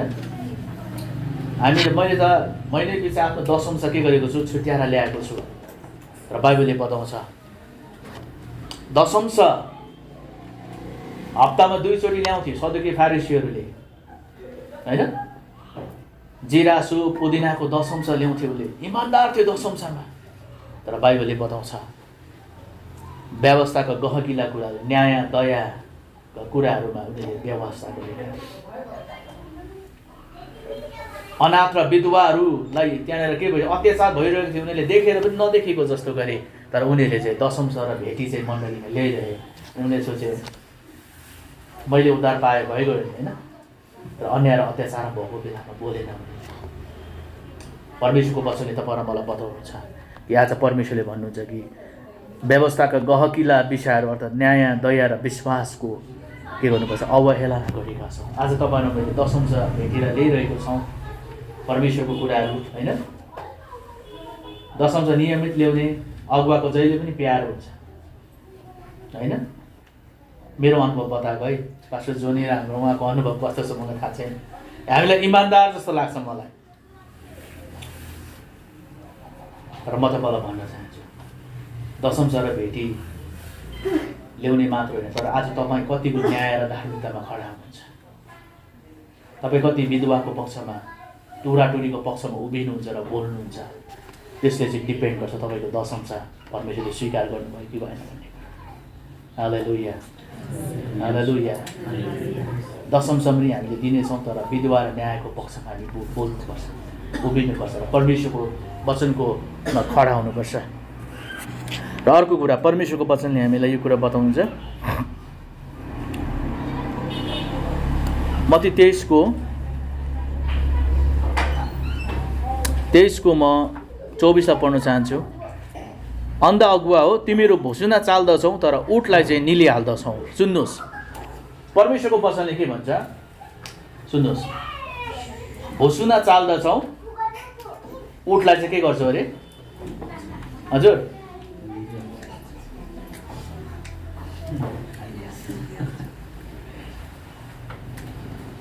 भुसुना हामीले सानो सानो कुरा चाहिँ हामी केलाउँछौँ, तर उठलाई चाहिँ के गर्छौँ? निल्छौँ। भन्नुको मतलब नि यहाँ 23सँग जोडिएको छ। भन्नुको मतलब दशंश भेटी भनेको चाहिँ नि परमेश्वरको राज्यमा भुसुना जस्तो मात्रै हो। यसको मतलब भुसुना रहेछ अर्को पालिदेखि ल्याउँदिनँ भन्ने होइन नि। फेरि त्यसो भन्नु खोजेको होइन नि। त्यसो भन्नु अन्त फेरि होइन। भन्नुको मतलब दशंश भेटी परमेश्वरको राज्यमा चाहिँ नि भुसुना जत्रै हो, तर परमेश्वरले भन्नुहुन्छ न्याय र दया चाहिँ ऊँट जत्रो। परमेश्वरको वचन आजको दिनमा तपाईँहरूले यो कुरालाई विचार गर्नुपर्छ। आजको दिनमा न्यायलाई चाहिँ तपाईँहरूले बुझ्नुपर्छ होइन। परमेश्वरको वचन अनुसार तपाईँहरूले बुझ्नुपर्छ। र परमेश्वरको वचनले हामीलाई आजको दिनमा यो कुराहरू बताउनुहुन्छ। र परमेश्वरले नै तपाईँ मेरो धार्मिकता र न्यायलाई नै सूर्य समान पार्नुहुन्छ। जब हामी परमेश्वरमा भरोसा गर्छौँ, परमेश्वरले त्यो कुरा हाम्रो जीवनमा गर्नुहुन्छ। म एउटा दृष्टान्तलाई भन्छु अनि आजको सेसनलाई अन्त्य गर्छु। त्यो दृष्टान्त चाहिँ तपाईँले लेख्नुहोस्, लुकाको पुस्तक 18 अध्यायको 7 र 8 पद। त्यो दृष्टान्त हामी सबैजनाले पढ्नेछौँ अनि त्यसको एक्सप्लेनेसन गर्छौँ अनि हामी आजको सेसनलाई सिद्ध्याउनेछौँ।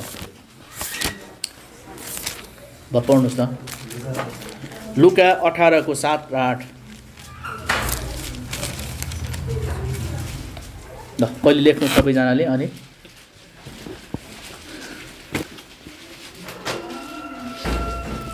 यो चाहिँ हामी सबैजनाले पढौँ ल, मुख खोलेर पढौँ ल सबैजनाले। पहिले लेख्नुहोस् लुका 18 को 7 र 8 पद।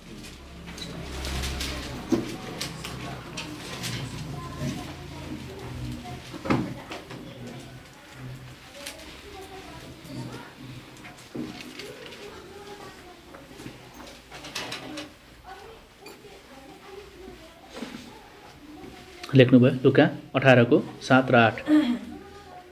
ल सबैले बाइबल हेर्नुहोस् त। म रेडी 1 2 3 भन्छ नि, हामी सँगै पढ्नेछौँ ल। रेडी 1 2 3। के परमेश्वरले उहाँलाई रात दिन पुकार्ने आफ्ना चुनिएकाहरूको न्याय गरिदिनुहुन्न र के उहाँले तिमीहरूको निम्ति बियालो गर्नुहुन्छ र म तिमीहरूलाई भन्दछु कि उहाँले चाँडै नै तिमीहरूको न्याय गरिदिनुहुनेछ। तापनि मानिसको पुत्र आउँदा के उसले पृथ्वीमा विश्वास भेटाउनेछ र? मजाको कुरा। परमेश्वरले भन्नुहुन्छ के परमेश्वरले उहाँलाई रात दिन पुकार्ने आफ्ना चुनिएकाहरू न्याय गरिदिनुहुन्न र के उहाँले तिनीहरूका निम्ति बियालो गर्नुहुन्छ? बियालो भनेको चाहिँ ढिलो गर्नुहुन्छ। रात दिन परमेश्वरलाई पुकारा गर्नेहरूको न्याय परमेश्वरले नि छिटै गर्नुहुन्छ। रात दिन पुकारा गर्ने हैन मण्डली परमेश्वरको सामुन्ने के हुन्छ? परमेश्वरले उसको मुद्दालाई छिटो छिनफाना गर्नुहुन्छ।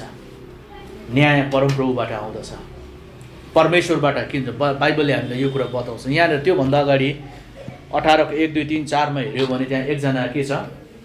सहरमा एकजना विधवा छ। अन्त विधवाको चाहिँ के छ? छिमेकीसँग के छ? मुद्दा परेको छ, अन्यायमा परेको छ। अन्यायमा परेको कारणले गर्दाखेरि उसले के गरेको छ? परमेश्वरको डर नमान्ने, परमेश्वरको भय नमान्ने र अरू कसै मानिसको वास्ता नगर्ने एकजना के छ? न्यायाधीश छ। अनि त्यो न्यायाधीश कहाँ गएर उसले भन्छ कि मेरो वादीसँग मेरो मुद्दा मिलाइदेऊ, हैन? मुद्दा मिलाइदेऊ। जब उसले भोलि पनि भन्छ मुद्दा मिलाइदेऊ, पर्सि पनि भन्छ मुद्दा मिलाउँदै, निकर्सिन भन्थ्यो मुद्दा मिलाइदेऊ। अनि उसले यसरी सोच्छ, अरे हो म त परमेश्वरको डर पनि मान्दिनँ, मान्छेको डर पनि मान्दिनँ, मानिसको वास्ता पनि गर्दिनँ। तर यो स्त्रीले चाहिँ मलाई दिनहुँ आएर वाक्का पारी अब यसको मुद्दा चाहिँ म योबाट बस्नको लागि भए पनि म चाहिँ के गर्छु? यसको मुद्दा हेरिदिन्छु, छिनोफाना गरिदिन्छु, नत्रले दिनै आएर मलाई वाक्का लाउँछु भनेर परमेश्वरले त्यो न्यायाधीशले के गर्छ? उसको मुद्दा छिनोफाना गरिदिन्छ। वास्तवमा त्यो न्यायाधीशले चाहिँ न्यायलाई हैन उसले चाहिँ पन्छिनको लागि उसले चाहिँ के गरेको? मुद्दा चाहिँ हेर्देको नआओस् भनेर, किन ऊ परमेश्वरको डर मान्ने न्यायाधीश होइन। तर परमेश्वरले त्यही सन्दर्भलाई जोडेर भन्नुहुन्छ के परमेश्वरको एउटा भनौँ न दुष्ट न्यायाधीशले त उसले के गरेको छ? न्याय गरिदिएको छ त्यहाँनिर भने के दिनरात पुकारा गर्ने परमेश्वरको मण्डलीहरूको न्याय परमेश्वरले छिटो गर्नुहुनेछ। परमेश्वरले छिटो गर्नुहुनेछ तपाईँले मेरो न्याय। त्यस कारणले गर्दा म तपाईँलाई भन्न चाहन्छु मण्डलीहरू, आज हाम्रो न्याय परमेश्वरले सबैभन्दा छिटो प्रकाशमा ल्याउनुहुन्छ, सबैभन्दा छिटो ल्याउनुहुन्छ। मण्डलीहरू आजको दिनमा तपाईँलाई बताउँछु म,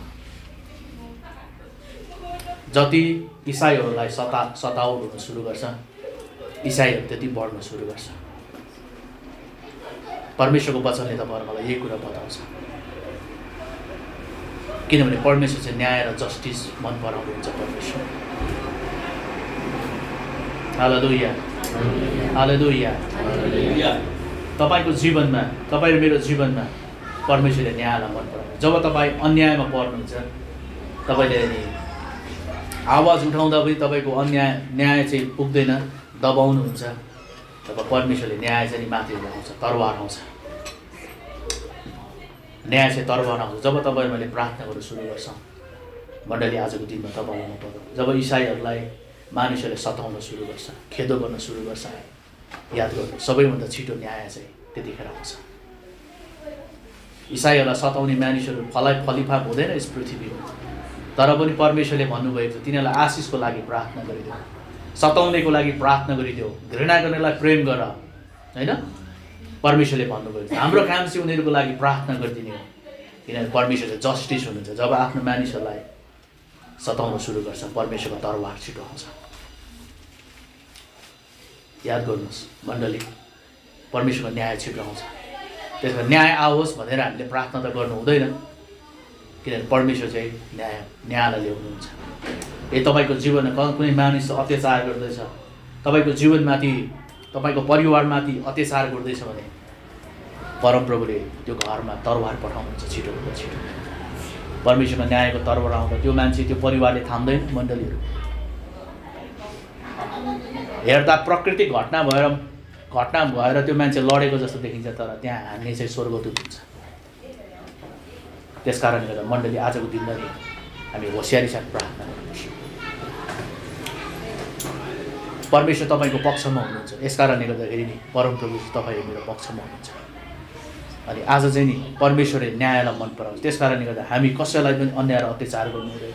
हाम्रो जीवनबाट हामी न्यायलाई, परमेश्वरको न्यायको स्वभावलाई हेर्दैछौँ। त्यस कारणले गर्दा नि परमेश्वरको सिंहासन चाहिँ न्याय र धार्मिकतामाथि स्थापित भएको छ। परमेश्वर स्वयं नै जस्टिस हुनुहुन्छ। फेरि विश्वासीले पाप गर्दा परमेश्वरले एक्सक्युज गर्नुहुन्न। यो त मेरो नजिकको हो नि, यसलाई त म काखी च्याप्छु, परमेश्वरले गर्नुहुन्न। त्यसो गर्नु बित्तिकै शैतानले के गर्छ? परमेश्वर तपाईँ विधर्मी हो, तपाईँको वचनअनुसार तपाईँले त्यो मानिसलाई दण्ड दिनु पर्थ्यो, तर न्याय गर्नुभयो, उसलाई चाहिँ काखी च्याप्नुभयो। शैतानले दोस्याउँछ। अनि परमेश्वरको स्वभाव पनि के छ भने परमेश्वरले के गर्नुभएको छ? हाम्रो अगाडि प्रभुले जीवन र मृत्यु, आशिष र श्राप परमेश्वर अगाडि राख्नुभएको छ। चुन्ने काम हाम्रो हो। प्रभु यीशु रुनु चाहिँ हुन्छ। प्रभु यीशु जब हामी नरक जान्छौँ नि विश्वासीहरू, रुनु चाहिँ हुन्छ परमेश्वर। तर परमेश्वरले पनि केही गर्न सक्नुहुन्न, उहाँले केही गर्न सक्नुहुन्न। किन भन्दाखेरि चाहिँ नि, किनभने आजको दिनमा परमेश्वर स्वयं न्याय र धार्मिकतामा चलेको छ। परमेश्वरले चाहिँ नि हामीलाई एउटै मात्रै जीवन दिनुभएको, अनि यही जीवन चाहिँ बुद्धिमानी र होसियारी साथ हामी जिउनुपर्छ।